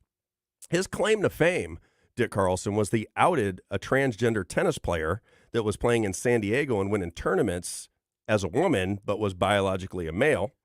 That's where he gets his credibility. Wow. And then he moves from the West Coast out in San Diego over about 80 miles from the Quantico, Virginia, and where the intelligence agencies are. And during the Reagan-Bush administration, starts to work for Voice of America, which at the time was a part of the intelligence agency, and then Clinton took it out of the intelligence network. But at the time that Tucker Carlson's father worked there, it was a part of the intelligence community. So you have Tucker Carlson being affiliated with the CIA. Jeez. And if you know anything about the CIA, you don't just hang out with the CIA like Anderson Cooper just for a little bit and then you're outside of it forever and everything's going to be just fine. That's generally not how it goes down. But it kind of operates like the mob. If you're in, you're in for life. You're in for life. It actually. That's kind of how you would think it would go because you're playing around with secrets that the government and the media don't want you to have. So anyway, Tucker Carlson, with the #1 rated show in all of America, and as far as politics and network news is concerned, gets fired from Fox News because apparently, this is the rumor, I don't know how much of it is true, was over the him releasing all kinds of information that was considered conspiratorial, talking about the JFK assassination, talking about the elections of 2020 and so forth. And they said, you know what, no more. People like this too much. People are learning too much. We must get rid of you. And now he is doing his own thing on Twitter. What is your take? Were you a Tucker Carlson fan? Or are you? Oh, absolutely not. I think he's a loser. But no, I know. Why don't you like? No offense to whoever's listening. I'm not disagreeing at all. But why don't you like Tucker Carlson? What is your take on him? I think a lot of the talking heads that are used on Fox News and those bigger news companies are just representing the ideas of the larger conglomerates and the money behind it all. You know what I'm saying? Not Sean Hannity though. Oh, Jesus. Everybody loves Sean Hannity. Oh, of course. Who wouldn't? He hasn't done the exact same show for 25 years, and for some reason, the audience continues to love it. Just me. I'm not a huge Sean Hannity fan. Go ahead. I apologize. Back to Tucker Carlson. No, you're okay. Yeah, and I believe that he has been probably in some way forced to push narratives, so maybe that's not so much his fault other than him agreeing to do it because he has free will. But yeah, I think that when he has been on air, he is also a very inflammatory person. He wants people to be angry. And anybody who wants somebody to be angry, I think sells. They have it. Exactly. Anger sells. And so I think they have something going on behind the scenes when you want people to be so angry and so inflamed about what you say. And I know, of course, that's it's all about views. It's all about, you got to get people to listen. So, of course, you got to, hype things up more than they should be hyped, but I think it's just dangerous. News has become entertainment and business. Yeah. Rather than news. Therein lies the problem. You don't have journalism anymore. You have stories that people use to divide and get inflamed and get angry. And I fall into it every once in a while because I get frustrated with what's going on in the world. But at the same token, I am not somebody who says I won't listen to a Democrat's point of view, or I won't listen to an independent's point of view, or a Republican's point of view. I just want to hear what they have to say. And like you and I were talking about, Shan, before the show, I think what makes America great is that we can have our opinions without being hated and demonized. But the problem is now our culture is such that if you don't disagree with any particular narrative, or you poke holes in it, or you don't agree with it, then everybody has to dislike you. They have to call you a conspiracy theorist. They have to call you a dummy. You don't really know what you're talking about. You get all your information from X. I'm like, well, I get my information from everywhere, and then I do what journalists do. I look through them. I see whether it makes sense or not. I look through multiple different sources to see if they're saying the same thing. That's what journalism used to be when I went to school. I don't think that's what's going on anymore. I think now journalism is dead, and I think selling stories is the game. Oh, yeah, absolutely. And I don't like it. Well, you ask any J school graduate these days, what their goal is to be in news. It isn't to report the news. It isn't to hold the government accountable. It's to change the world. Everybody wants to change the world. Now, the thing is, when that's your agenda, things can get a little dicey Yeah. as to how exactly you, who are supposed to be just telling me facts, are wanting to change the world. And you start to believe your own hype. And you're pushing your own narrative. Yeah, you're pushing absolutely. your own narrative. Exactly.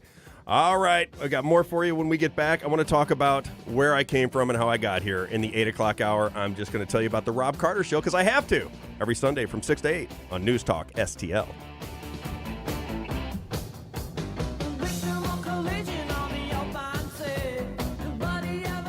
We give you news, analysis, opinion, and more. Only on News Talk STL.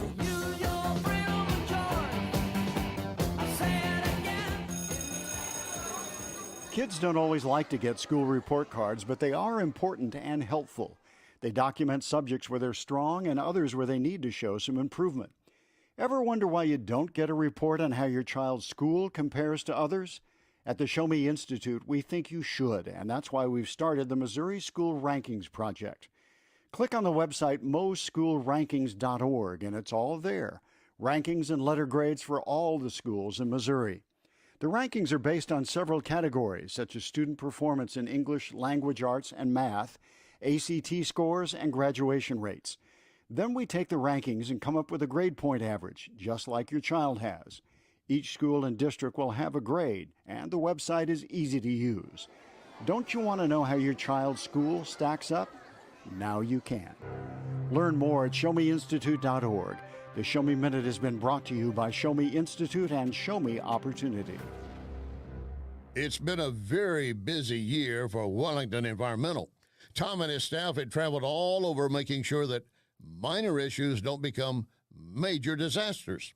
Then there are the times Wellington is called in for emergencies, but nothing Wellington hasn't seen before. They have certified inspectors, chemists, scientists, environmental planners, and that's just some of their expertise. That is why the St. Louis Business Journal gave Wellington such a high ranking. So what will 2024 bring? No one knows, but if you take time to visit the Wellington Environmental Facebook, you're going to see things that might explain health issues at your home or business, affecting you, your family, clients. Wellington Environmental Facebook. Tom Wellington and the entire staff wish you a blessed 2024. Your world, cleaner, better, safer. So, as always, be well with Wellington. Thanks for taking my call. News, analysis, opinion. Radio news junkie. Love every bit about it. News Talk STL.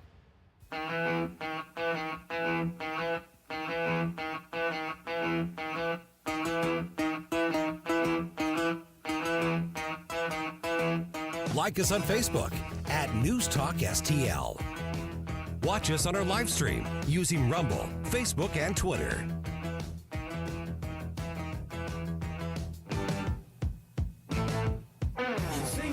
Oh, yeah. All right, everybody, welcome back. My name is Rob Carter, filling in for the fabulous Mike Ferguson in the morning. Fabulous. The fabulous. I just go by the script that he writes for me, and he likes to be called fabulous. What am I going to do? Favorite term. The fabulous Mike Ferguson. It's like a singer or something, like a show that he's putting on. I gotta inform the audience. Last time I did it in the 6 o'clock hour. I was encouraged to do it in the 8 o'clock hour. My name is Rob Carter. I do a show every Sunday from 6 to 8 o'clock, and in the process of doing a show every day on this very station from 8 to 10 o'clock is what I'm hoping the station will allow, and I'm hoping that I'll be able to put it together because I do have a story to tell, and I do have some things that I want to get across to people, and it is through experience. My experience in the world comes from the shoe business. I was in the shoe business as an executive for almost my entire adult life. I got into shoes when I was a kid, started selling shoes. Actually, my father, who worked right here at Carroll House Furniture in the 80s, he said, if you can sell, you'll always have a job. So you need to learn how to sell something. So he has me go work at this, it was like a shoe company along the mall in Chesterfield Mall. I started working there, and then I moved over to Omni Sports, which was on St. Charles Rock Road. And then I went to Dillard's, which is a company to this day I love. And then I got into Nordstrom's in Chicago. I worked the retail arena, started to learn about shoes, and then got into wholesale. And once I got into wholesale, my nature is to move forward in life, and I want to continually grow and move into positions of management, and I did over time. And then I started to travel. And my perception of what goes on in the world is from traveling all over the country and then all over the world. And I love people. So generally speaking, when I'm in front of customers or people that I work with, I get into conversations about what's going on in their lives, politics, things that are happening. And so it shaped my point of view. And when I decided to get into media, it was primarily because of what went down with COVID, what went down with 9/11, and what I started to recognize as somebody who studied journalism and broadcasting when I was in high school and college was that we were being lied to, we were being manipulated. And I thought it would be easy to explain that to friends and family. I'd say, listen, here's the news, and let me show you what actually happened. And I would give them the information they had absorbed as truth, and they give them details that they never heard and put those in a systematic order so they could follow the logic. And I really thought that would be easy to explain to people, Shan, but it didn't come to it that easy. And it started to dawn on me that the conditioning of the mind through propaganda has really infiltrated the American population. And it scared me a little bit. And I thought, you know what? I am going to do a podcast when COVID happened. My son encouraged me to do it. I was telling him, hey, they're going to mandate these masks. This was at the very beginning. They're going to mandate these masks. They're going to mandate vaccines. And everybody thought I was crazy. And I mean, everybody, my own wife, my family, everybody thought that I had taken the wrong amount of medication and something bad was going to happen. And they needed to keep a close eye on me or put me in a rubber room. That's what was going on at the time. And when I started to tell the story, I look up and we sent it to 55 people. So my son comes down, he sets up the studio in my home. We get it all set up. We put it out to 55 people. And within maybe 3 shows, so we're talking about maybe a week to 10 days, I'm look up and thousands of people are listening. And I'm like, so this must mean that people agree with me, but they've got no outlet to share this with. They see things the same way. They're interested in what I have to say, except because of the Twitter files and because of what was going on with the FBI. All of the information that I was bringing to light was being suppressed. So a casual observer of the news had no idea that these studies about COVID were out there, studies about masks were out there, the interest of Pfizer and Moderna and where those businesses came from, who were involved with them, how they were attached to the government, all of these things that nobody knew, I started studying and putting into a logical format for people to understand, and people loved it. And over time, I have tried to, I went into basically a college education of studying people in media and politics. I studied where they went. I studied to school. I studied their associations, their political clubs, their family histories, everything. And over time, it starts to paint a picture. You start to recognize that the money and the power goes back a long time. And people know it. So they know it in their mind that, there's these oligarchies around the world that have money. You look at John Kerry, who ran for president with the Hines family. You look at the Bushes. You got George Bush and the George W. Bush and the Jeb Bush and the Bush everywhere running for president. And they come from the CIA. And do you know, Shan, do you know who Judge Joe Brown is? You ever heard of Judge Joe Brown? He had a syndicated judge show for that's what I was years. going to say, from a show, yeah. He was going out during the height of this, and he was saying, did you know? Because he was a serious judge. I mean, he was involved in the assassination of Martin Luther King Jr. He had all the evidence to these things. He's the real deal. Very bright guy. And he goes, I don't even know that people recognize that George Bush, Sr., G.H.W. Bush, G.H. Bush, is connected to Barack Obama's stepfather, Lolo Soetoro. He goes, Lolo Soetoro was in the intelligence agencies in Indonesia, and the Bush family was involved in the intelligence agencies here in America, and they were combined. They knew each other. That's why when you see, he always goes, that's why when you see George Bush hand candy to Michelle to George W. Bush at the funeral. Remember when Herbert Walker Bush's funeral, and they were all there. I don't know if you remember this, but he hands her candy. He said that was a joke from back in the day. These families go back decades. They're connected to one another. And that was just another indication. I need to look up how some of these families and how some of these associations went back in time. And I think it is bizarre how connected people that we trust and people that we think, oh, they're saying exactly what we want them to say. That's exactly how I feel about it. That's what I want. And then you realize that there's an agenda behind the scenes where they're making money off of your torture, off of the Iraq War is a perfect example. When the Iraq War happened, you were talking about Tucker Carlson and your disdain for Tucker Carlson. Tucker Carlson, at the time that the Iraq War was going on, along with Sean Hannity and Fox News, were pushing that war on a day-to-day basis. And if you didn't agree, and I fell into it, that's why I say I know it works. They said if you didn't agree with going to war in Iraq, that you were basically unpatriotic. That we were attacked by these foreigners and we needed to go to Iraq and destroy their country and take out Saddam Hussein, who had nothing to do with 9/11, but had weapons of mass destruction. I get in fights with people today that go, well, they just don't want to admit that you cannot attack a sovereign nation and be wrong for your reason for attacking them in the first place. And as Donald Trump said, I would have at least taken the oil. When you think like that as a citizen, you're like, what? So we get to go in and bomb people that we don't know in a foreign land because they had nothing to do with anything, but we don't like their leader, and we think they're doing this and we're doing that. And then when it comes right down to it, they weren't doing that. They couldn't find the weapons of mass destruction. And we drop bombs all over kids and women and innocent people and our country. And even George Bush, I talk about it on my show all the time. He makes jokes about it. He was at a White House Correspondents' Dinner, and he said, are there any weapons of mass destruction under here? And he looks under the table and he goes, nope, oops. I'm like, man, I don't know how that can be funny to people. That's psychopathic behavior to me. I agree 100%. And this comes from our side of the fence. These come from the people that, at least if you're a conservative thinker or a libertarian thinker, these are the people that you had your trust in at one particular moment in time. And then Donald Trump, to his credit, threw a wrecking ball to the entire establishment. And if he did anything that was really significant, he showed the American people that a lot of things that we believed and a lot of the systems that we believed in were corrupted. Absolutely. I think he showed us what was hidden behind the curtain, which is that it's all clownery behind there. Yes. It's all lies. They're playing in your face, just like a clown would do. Yes. Hiding behind masks. Hiding behind masks. Exactly. That's right. That's right. That's what it is. It's shenanigans. It's nonsense. It's scripted garbage. And if you go back far enough to figure out where this comes from, and I don't want to get into what I do on my show on Sunday nights and what I'll be doing in the future, but if you look back to the origins of some of these things and follow the money and follow the families and follow the narratives, you start to find out that a lot of the people from the 50s, 60s, 70s, 80s, 90s, all their families are intertwined with where government takes us. If you want to go to war, Halliburton's going to make some money. If you want to have a pandemic, Pfizer's going to have some money. And you look at the people associated with Pfizer, like, I'll give you just some information. And I don't know that it means anything, but it's information I think people should be aware of. You got the Stephen Colbert Show. Now, Stephen Colbert, hardcore liberal, apparently, and he goes on his show and he was making fun of everybody in late night television who didn't want to get vaccinated. And there's a famous clip of him where he is on his show and he's got all of these dancers dressed up as hypodermic needles and they're dancing around on stage. And I thought, well, that's really odd because regardless of whether the vaccines are good or bad, let's just set that aside for a second. You would never want to tell people to take a medicine that you didn't know anything about. You just don't want to get involved in that because if that medicine hurts somebody, you would feel terrible because you're not a doctor, you're not a scientist, you're not an epidemiologist, you don't know anything about anything except the government or some official is telling you to take these things. So I start to look up Stephen Colbert. I'm like, oh, where do you come from, Stephen Colbert? And sure enough, he is related. His father went to Yale, one of my club schools, these old historic club schools that have secret societies in them.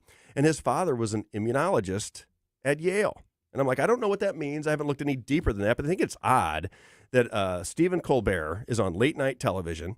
He was originally framed as a conservative. Now he's a hardcore liberal, and he has got a big audience, and he beats it into the heads of people that they need to get vaccinated. Then you find out his father was in immunology from one of my club schools. And by what I mean by club schools are the associations that you have at Harvard, Yale, Princeton, Georgetown, Johns Hopkins, the Oxford over in the UK.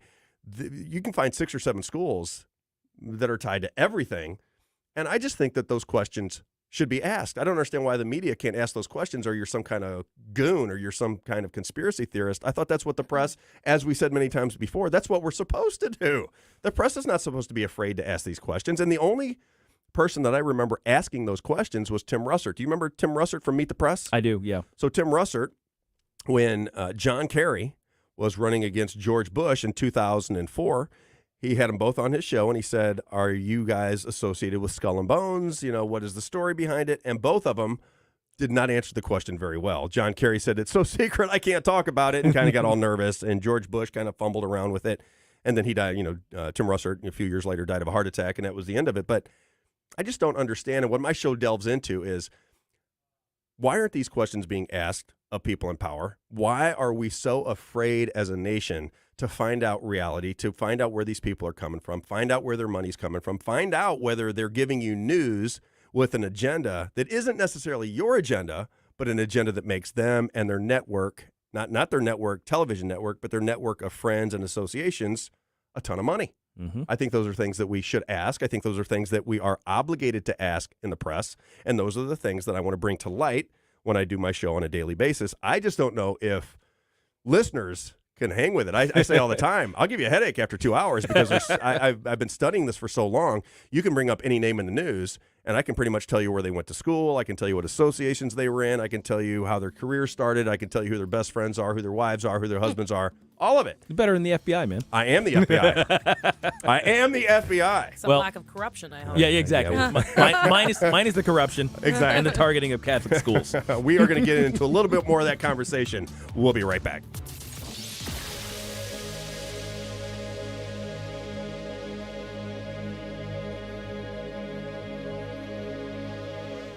From the Michaels Flooring Outlet Weather Center.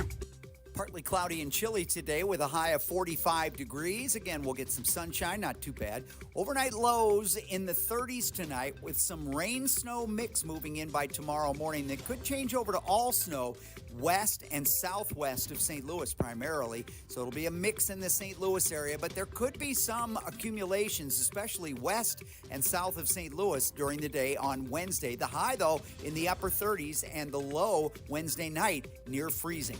I'm KMOV First Alert meteorologist Kent Earhart. Fox News commentary. Which U.S. city is ranked the worst for single parents? I'm Tommy Lahren. Find out next.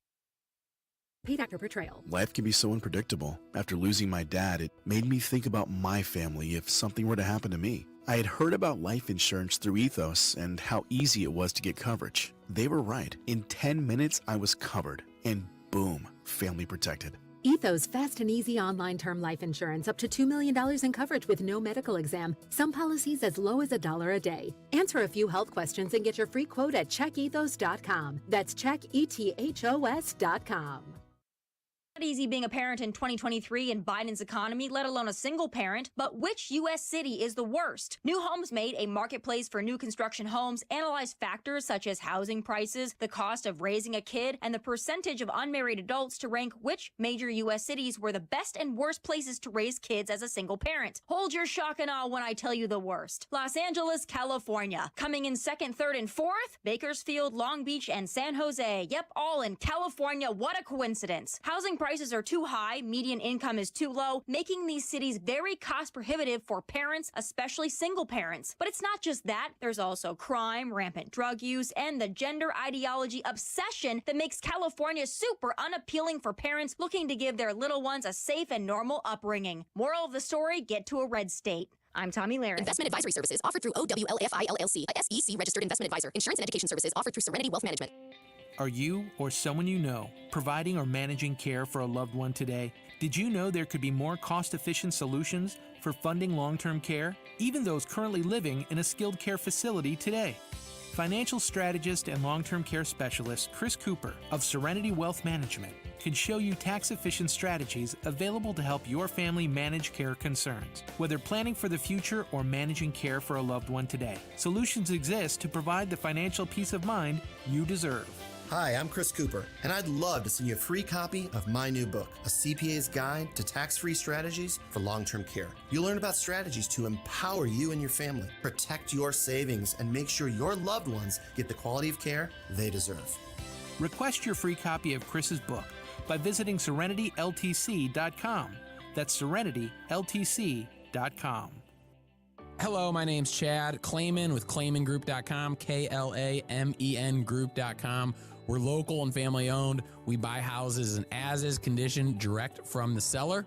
Last year, we bought over 75 houses, and the reason that matters to you, we're able to buy so many houses because we make such competitive offers. So if you're thinking about selling a house as is, please reach out. We're definitely interested in competing and providing you with the best offer and the best price. KLAMEN Group.com. Vincent's Jewelers carries a full selection of lab-grown diamonds and jewelry containing lab-grown diamonds.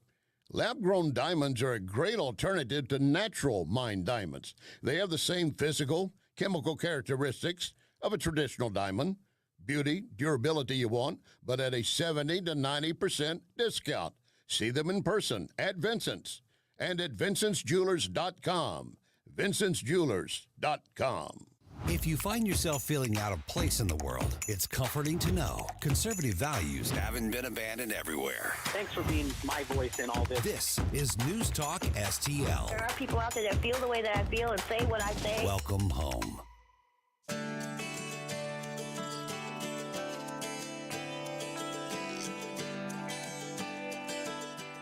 Hey everyone, this is State Senator Nick Schroer. I am the host of Stand and Fight every Sunday night. Tune in to us at 8 p.m. Right now, let's hear more of Mike Ferguson in the Morning Show here on News Talk STL.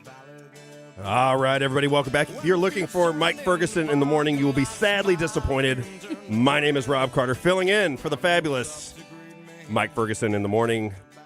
The fabulous Ferguson. Sitting across from Shan, not Cheyenne, and my good friend Gabe Pfeiffer. I was getting into why I'm doing this because you have a second career too, Mr. Pfeiffer, and I do as well. So I went from shoes to media. Actually started in media, went to shoes, and now I'm coming back into the media because I do have an agenda, and I do like doing this. I like to give information to people because if you search it out, it's like any journalist. If you do all the work, you're like, well, I got to tell it to somebody. Who am I going to tell this thing to? So everything with me comes from the world of business, and sports. I'm a sports junkie. I coach baseball in town for an organization called the St. Louis Gamers for 10 years. Began that process with my good friend Scott Cooper, who played for the Cardinals. So I am a sports nut and am developing a sports show simultaneous to the news show. Sweet. And hope to have that out to everybody before too terribly long. So that's where my lens comes from because I always say, when you look at the political arena, and I don't even give my political views on anything. You know, it's so funny. People go, I disagree with your politics. And I said, but I don't even talk about my politics. You have no idea. All I'm doing is talking about the media and the politicians themselves. You're not getting my political opinion on just about anything. But I look at it through the lens of sports and business because I think politics is a sport and I think it's a business. And I recognize the parallels when you study it closely, and that's what I do. I study it closely. It's certainly not a science because it's completely illogical. It is. It is. It is. You know what it is? It hurts my brain sometimes. Yeah, I think it's the game of deception. I really do. I think that it shouldn't be. Sure. And I don't think every politician falls in that arena. I'm just saying that there is a lot of deception from the major players in our government built in, and the institutions that represent our government. And I think we have to clean that out. I think we have to do it in a peaceful manner.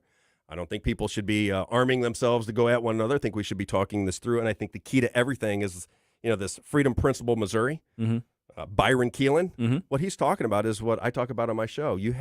People have to be interested enough to get out of bed every now and again and go to a meeting and make their voices heard so that their politicians that represent them recognize that the people that they are representing are aware of what's going on. They have to be aware of what's going on. If you don't know what's going on, I make this.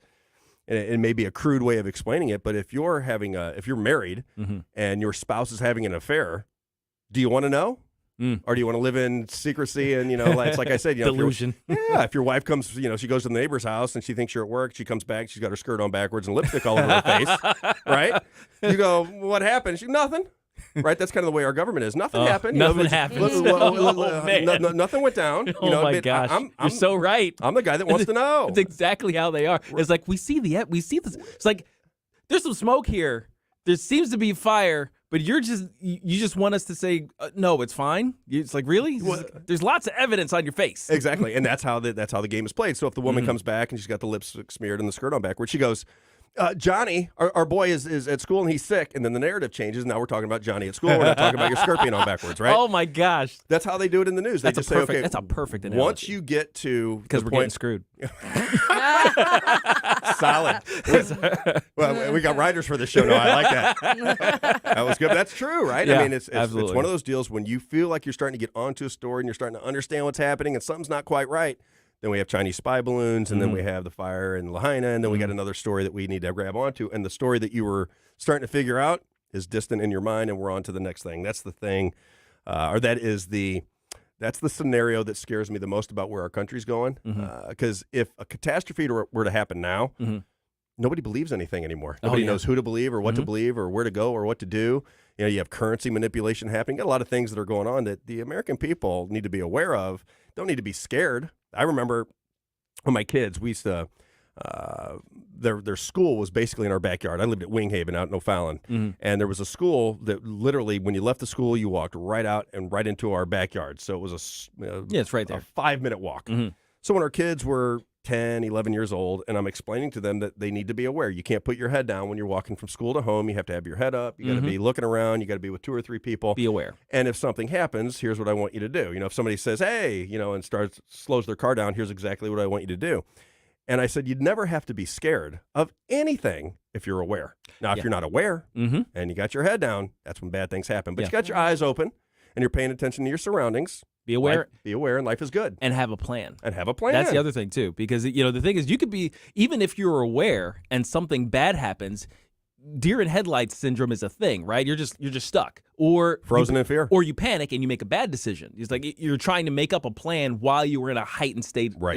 And your brain isn't working quite right. If you have the plan, you know exactly what to do. In sports, it's why you practice, right? So then when the ball is coming towards you, you're not having to make a mental decision. Your body is simply reacting based on the plan you've practiced 1,000 times. You got it. Right? Less errors when you're prepared. Less errors when you're prepared. And when we put practice into it. So I want to play just a couple clips because I love when I get feedback when people are in front of me. I just like to hear how people think, and you don't have to agree with me, as Shannon and I talked about earlier. I like the conversation. It's not about winning debates. It's about what's your perspective on these things. This is Tim Burchett. This is clip number 13. Listen to what he says about our government. Pay very close attention. This guy has been out there trying to get information to the people. Don't know if he's a good guy or a bad guy, but he's basically saying our government is filled with criminals. Check this out. We send our money over there. They steal half of it. We send armaments. They're not qualified to use them. We have to send advisors. Then American boys and girls are on the ground. And what he goes on to say is he cannot explain how you're putting billions of dollars into Ukraine, Russia, into Hamas, Israel, sending money all over the world that is unaccounted for. We think when it leaves our shores that there's somebody accounting for this billions and billions of dollars that's going out there, but apparently nobody's paying attention to where this money goes. In the world of business, we would call that money laundering. Yeah, that's what we would call that money laundering. Yeah. And now many people within the press, even people within the political realm, citizens are starting to recognize that our money needs to go to us. We are the ones who are paying the bill. I'm not necessarily worried about what happens in Russia and Ukraine, and I know a lot of conservatives are, I know a lot of liberals are. I'm just saying if we have homeless people on the streets, if we have people that can't afford to buy themselves food, if we have all these problems going on in our country, let's address that first, and then we can worry about what's going on over there around the world. And I think that's what Tim Burchett was trying to get at, is that we are printing money, sending it over to lands and dictators and associations that we don't understand, because the press doesn't hold anybody sending this money overseas accountable for what they're doing.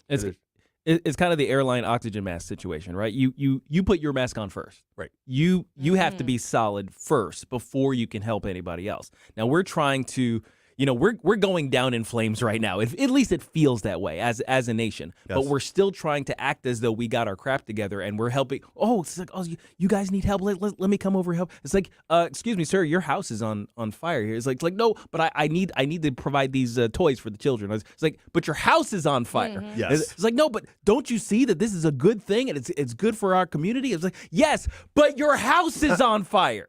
And that's kind of where we are right now. We're the American house is kind of on fire. I see it the exact same way. And it feels as though the people in charge have decided that it's still more important to look outward, to do these out things, which are good. I mean, it's arguably there's a lot of good to be done around the world, and us as the quote unquote wealthiest nation in the world, there's a feeling of obligation. There are a lot of people who have a lot of feelings about that stuff, but you need. My dad was a pastor. We were relatively poor. No, we were poor. We were actually so poor we couldn't afford the last two letters in that word, so we were Poe.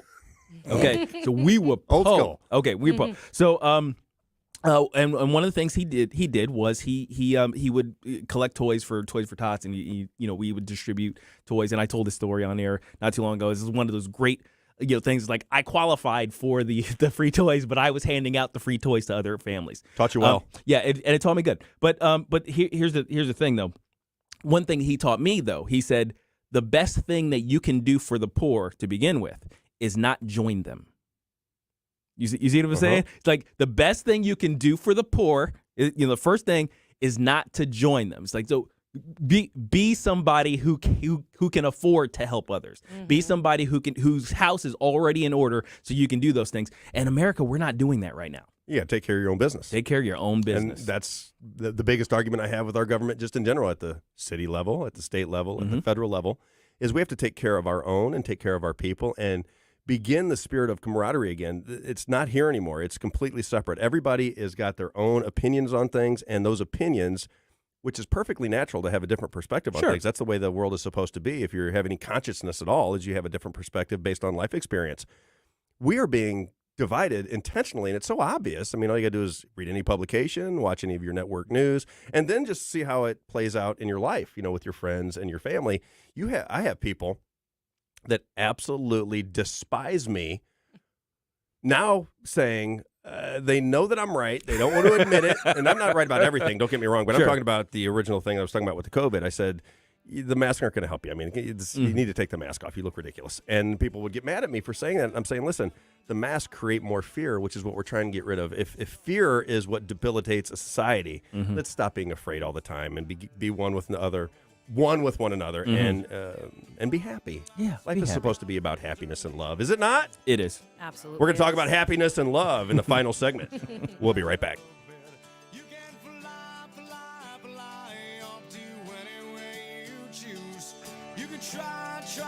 try, but eventually you'll lose.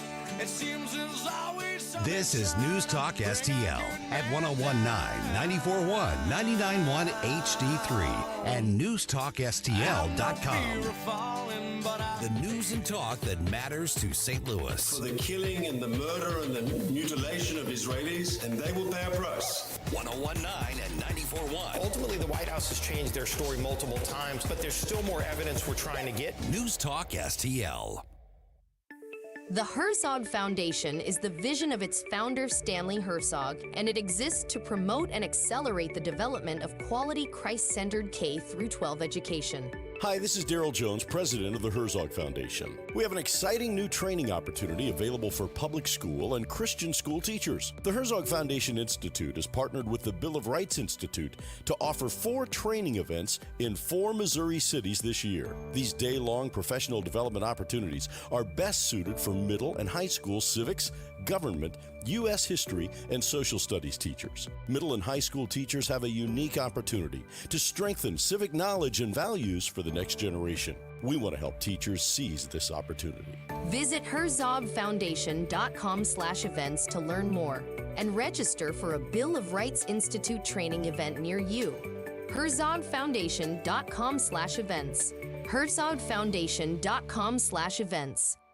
News Talk STL is proud to have Doug Voss of Safe Money Radio as part of our lineup each week. Doug has been a staple on St. Louis radio for many years as one of the leading financial experts in the area. Doug and Safe Money Radio is on 3 times every weekend, but in case you miss anything, you can check it all out at DougVossSafeMoneyRadio.com or call 844-676-SAFE. That's 844-676-7233. Doug Voss is a registered representative. Securities offered through DHL Securities, LLLP. Member FINRA and SIPC.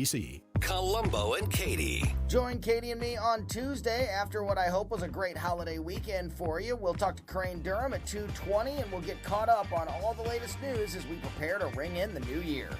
Weekdays at 2 on News Talk STL.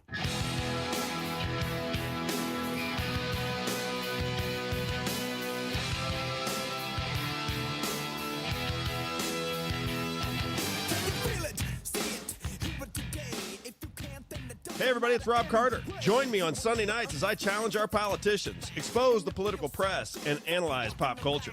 It's the Rob Carter Show on Sunday nights from 6 to 8 p.m. Now let's get back to the best men's league over 40 backstop in St. Louis. Mike Ferguson in the morning. What does it mean to be American? It means we have elections we can trust and believe in. Single day voting on Election Day as a national holiday with paper ballots, government issued ID to match the voter file, and English as the sole language that appears on a ballot in this country. That is not controversial. That is common sense. That is what it means to be a citizen of this nation. Ramaswamy. I agree wholeheartedly. He's preaching. Yeah, absolutely. He's got some very interesting. It's funny. He's such a hit and miss for me. Yeah. Just because some of his ideas are like, wow, yes, absolutely. Why hasn't anybody saying this? And others like, bro. Well, he's young. Yes. I mean, Kennedy was young, and Yeah. I like youth in politics, but I also, in this particular time in the world, I'd like some experience. Yeah. So I think he's, and again, he's a Harvard Yale guy. Mm-hmm. Yeah. He is. that says He's got a something. background that you want to pay attention to just a little bit. But when he talks about the elections, this is the thing that we have to get put together here before too terribly long, are elections that the American people can rely upon. I mentioned it in the last show. And we'll be on tomorrow, by the way. So Rob Carter filling in for Mike Ferguson. We'll all be here again with Gabe and Shan tomorrow as well. But I just think that the election has to be one of the most important things on the agenda for our politicians. And, of course, if they were elected/selected, they're not going to argue about whether they won or not. And it makes perfect sense that they wouldn't, even if they're involved or not involved. But Rasmussen, one of these Rasmussen pollers, went on the Steve Bannon War Room show. And he said that we have done the polling here at Rasmussen, and 65% of the American people, whether it be Democrat or Republican, if you put them together, I think it was 55% Democrats and a higher percentage of Republicans, think that the elections are manipulated, if not stolen. How do you have a country where 65% of the people don't believe in the election? So regardless of whether they are clean as a whistle and they're the greatest elections, not one vote is out of turn. If 65% of the people think that it is, because you have millions of people crossing the border illegally and voting machines that nobody seems to have much trust in and tabulators that people don't have trust in, no voter ID, no signature verification in many of the states, you don't have an election. You just don't. You don't have an election. So if you're out there and you want to have freedom again, if you want your government to work on your behalf and not shove laws that don't make any sense down your throat and steal all your money, then you have got to get elected officials in there the right way. They have to be elected, and you got to get your voting system put to bed. There should be a national holiday. There should be voter ID, right, that we just give out. If you're a voter and you're on the voter roll, we somehow get the ID to you. If you don't have a car and you don't have a phone, we'll drive it to your door. We'll put it in your mailbox. We'll hand deliver it to you. But you're going to have a voter ID that says you are a citizen of this country, that you understand the culture in this country, and you understand the history and why this country is so great and why freedom needs to be protected. And here is your voting card. And when you bring that voting card, you can't do it with just a driver's license, because a lot of these states have motor voter ID. So they sign up, they get their driver's license, and then they take that driver's license to go vote, and nobody questions whether they're a citizen or not because they have a state-issued driver's license. It's crazy. And the only guy that's talked about it, and I really appreciate that he did, is Ken Paxton, the Attorney General down there in Texas. I mention this all the time. So the Attorney General in Texas is out there giving speeches about how the election in Texas was going to be stolen had he not gotten involved. Says he told Trump how the elections were going to be stolen before 2020 happened. So all of this election information is out there. And then what happens?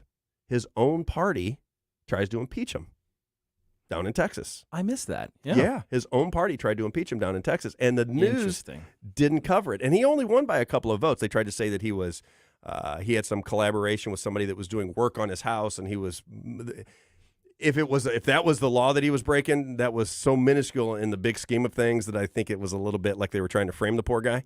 But we got to get the elections, and the American people, the people of St. Louis, the people of Missouri, have got to make sure that our elections are on the up and up. And that's why I talked to Bill Eigel about it. I just did an interview with him recently, and I brought it up. I said, got to get the elections cleaned up. If you're going to be governor, I wouldn't feel comfortable running for governor against an establishment. I just wouldn't. Even in Missouri, I wouldn't feel comfortable with it. Well, we need confidence. We need confidence in all of our institutions. We need confidence in our elections. We need confidence in the bureaucracies. We need confidence in our national law enforcement apparatus. We need confidence in our judicial system. All of these social systems that kind of exist on like the second level of governance in society that kind of keep us all in order are they're required in order to have a system that functions well. If we become a low trust society, I've seen what low trust societies look like. There's some missionary friends in my church from Liberia, and they're trying to go back so they can plant churches in some of these Muslim areas, which is interesting enough. But we're having trouble finding a bank that will not steal the money we send to them. That's a low trust society. They can't purchase land and then have something built on it without being there to watch it happen. because they would steal the construction people would steal their stuff. It's a low trust society. If we're veering towards that, we're veering towards absolute chaos and destruction. Yeah, you're in a boat out in the ocean with no engine. Yes. Wherever the waves take you, you're going to go. And holes. The reality is we can steer our own boat if we just pay attention to what's going on. And you have to make it fun and interesting for people because social media and the internet has made everybody's attention span about 5 seconds long. And they want to be entertained. Entertain me, They fool. must be entertained. Are you entertained? And that's what we try to do. Try to entertain people and inform them so that they'll listen in and enjoy their day while learning information that will help them guide their lives. Absolutely. We'll be back tomorrow. Gabe, Shan, and Rob Carter at 6 o'clock in the morning on News Talk STL.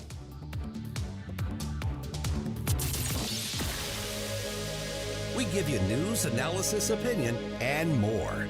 Only on News Talk STL. Hey guys, Columbo here, reminding you that if you belong to an organization like a school or a church, or your kids are part of a group or a sports team that needs to raise money, there's no better way to do so than with a TJ's Pizza fundraiser. TJ's Pizza has been helping local organizations raise money for over 30 years to the tune of tens of millions of dollars. A local company helping local people, and there's lots of different ways TJ's can help you raise big money fast. Get started now at tjspizza.com. Hi, it's Mark McCloskey, and I'm proud to represent my friend Mike Lindell and My Pillow here for the Christmas season. You know, my buddy Mike Lindell is always looking for ways to solve everyday problems. His My Towels solved a problem that we've all had with towels. You go into the stores, and they feel lotiony and soft. When you get them home, they won't dry you. That's why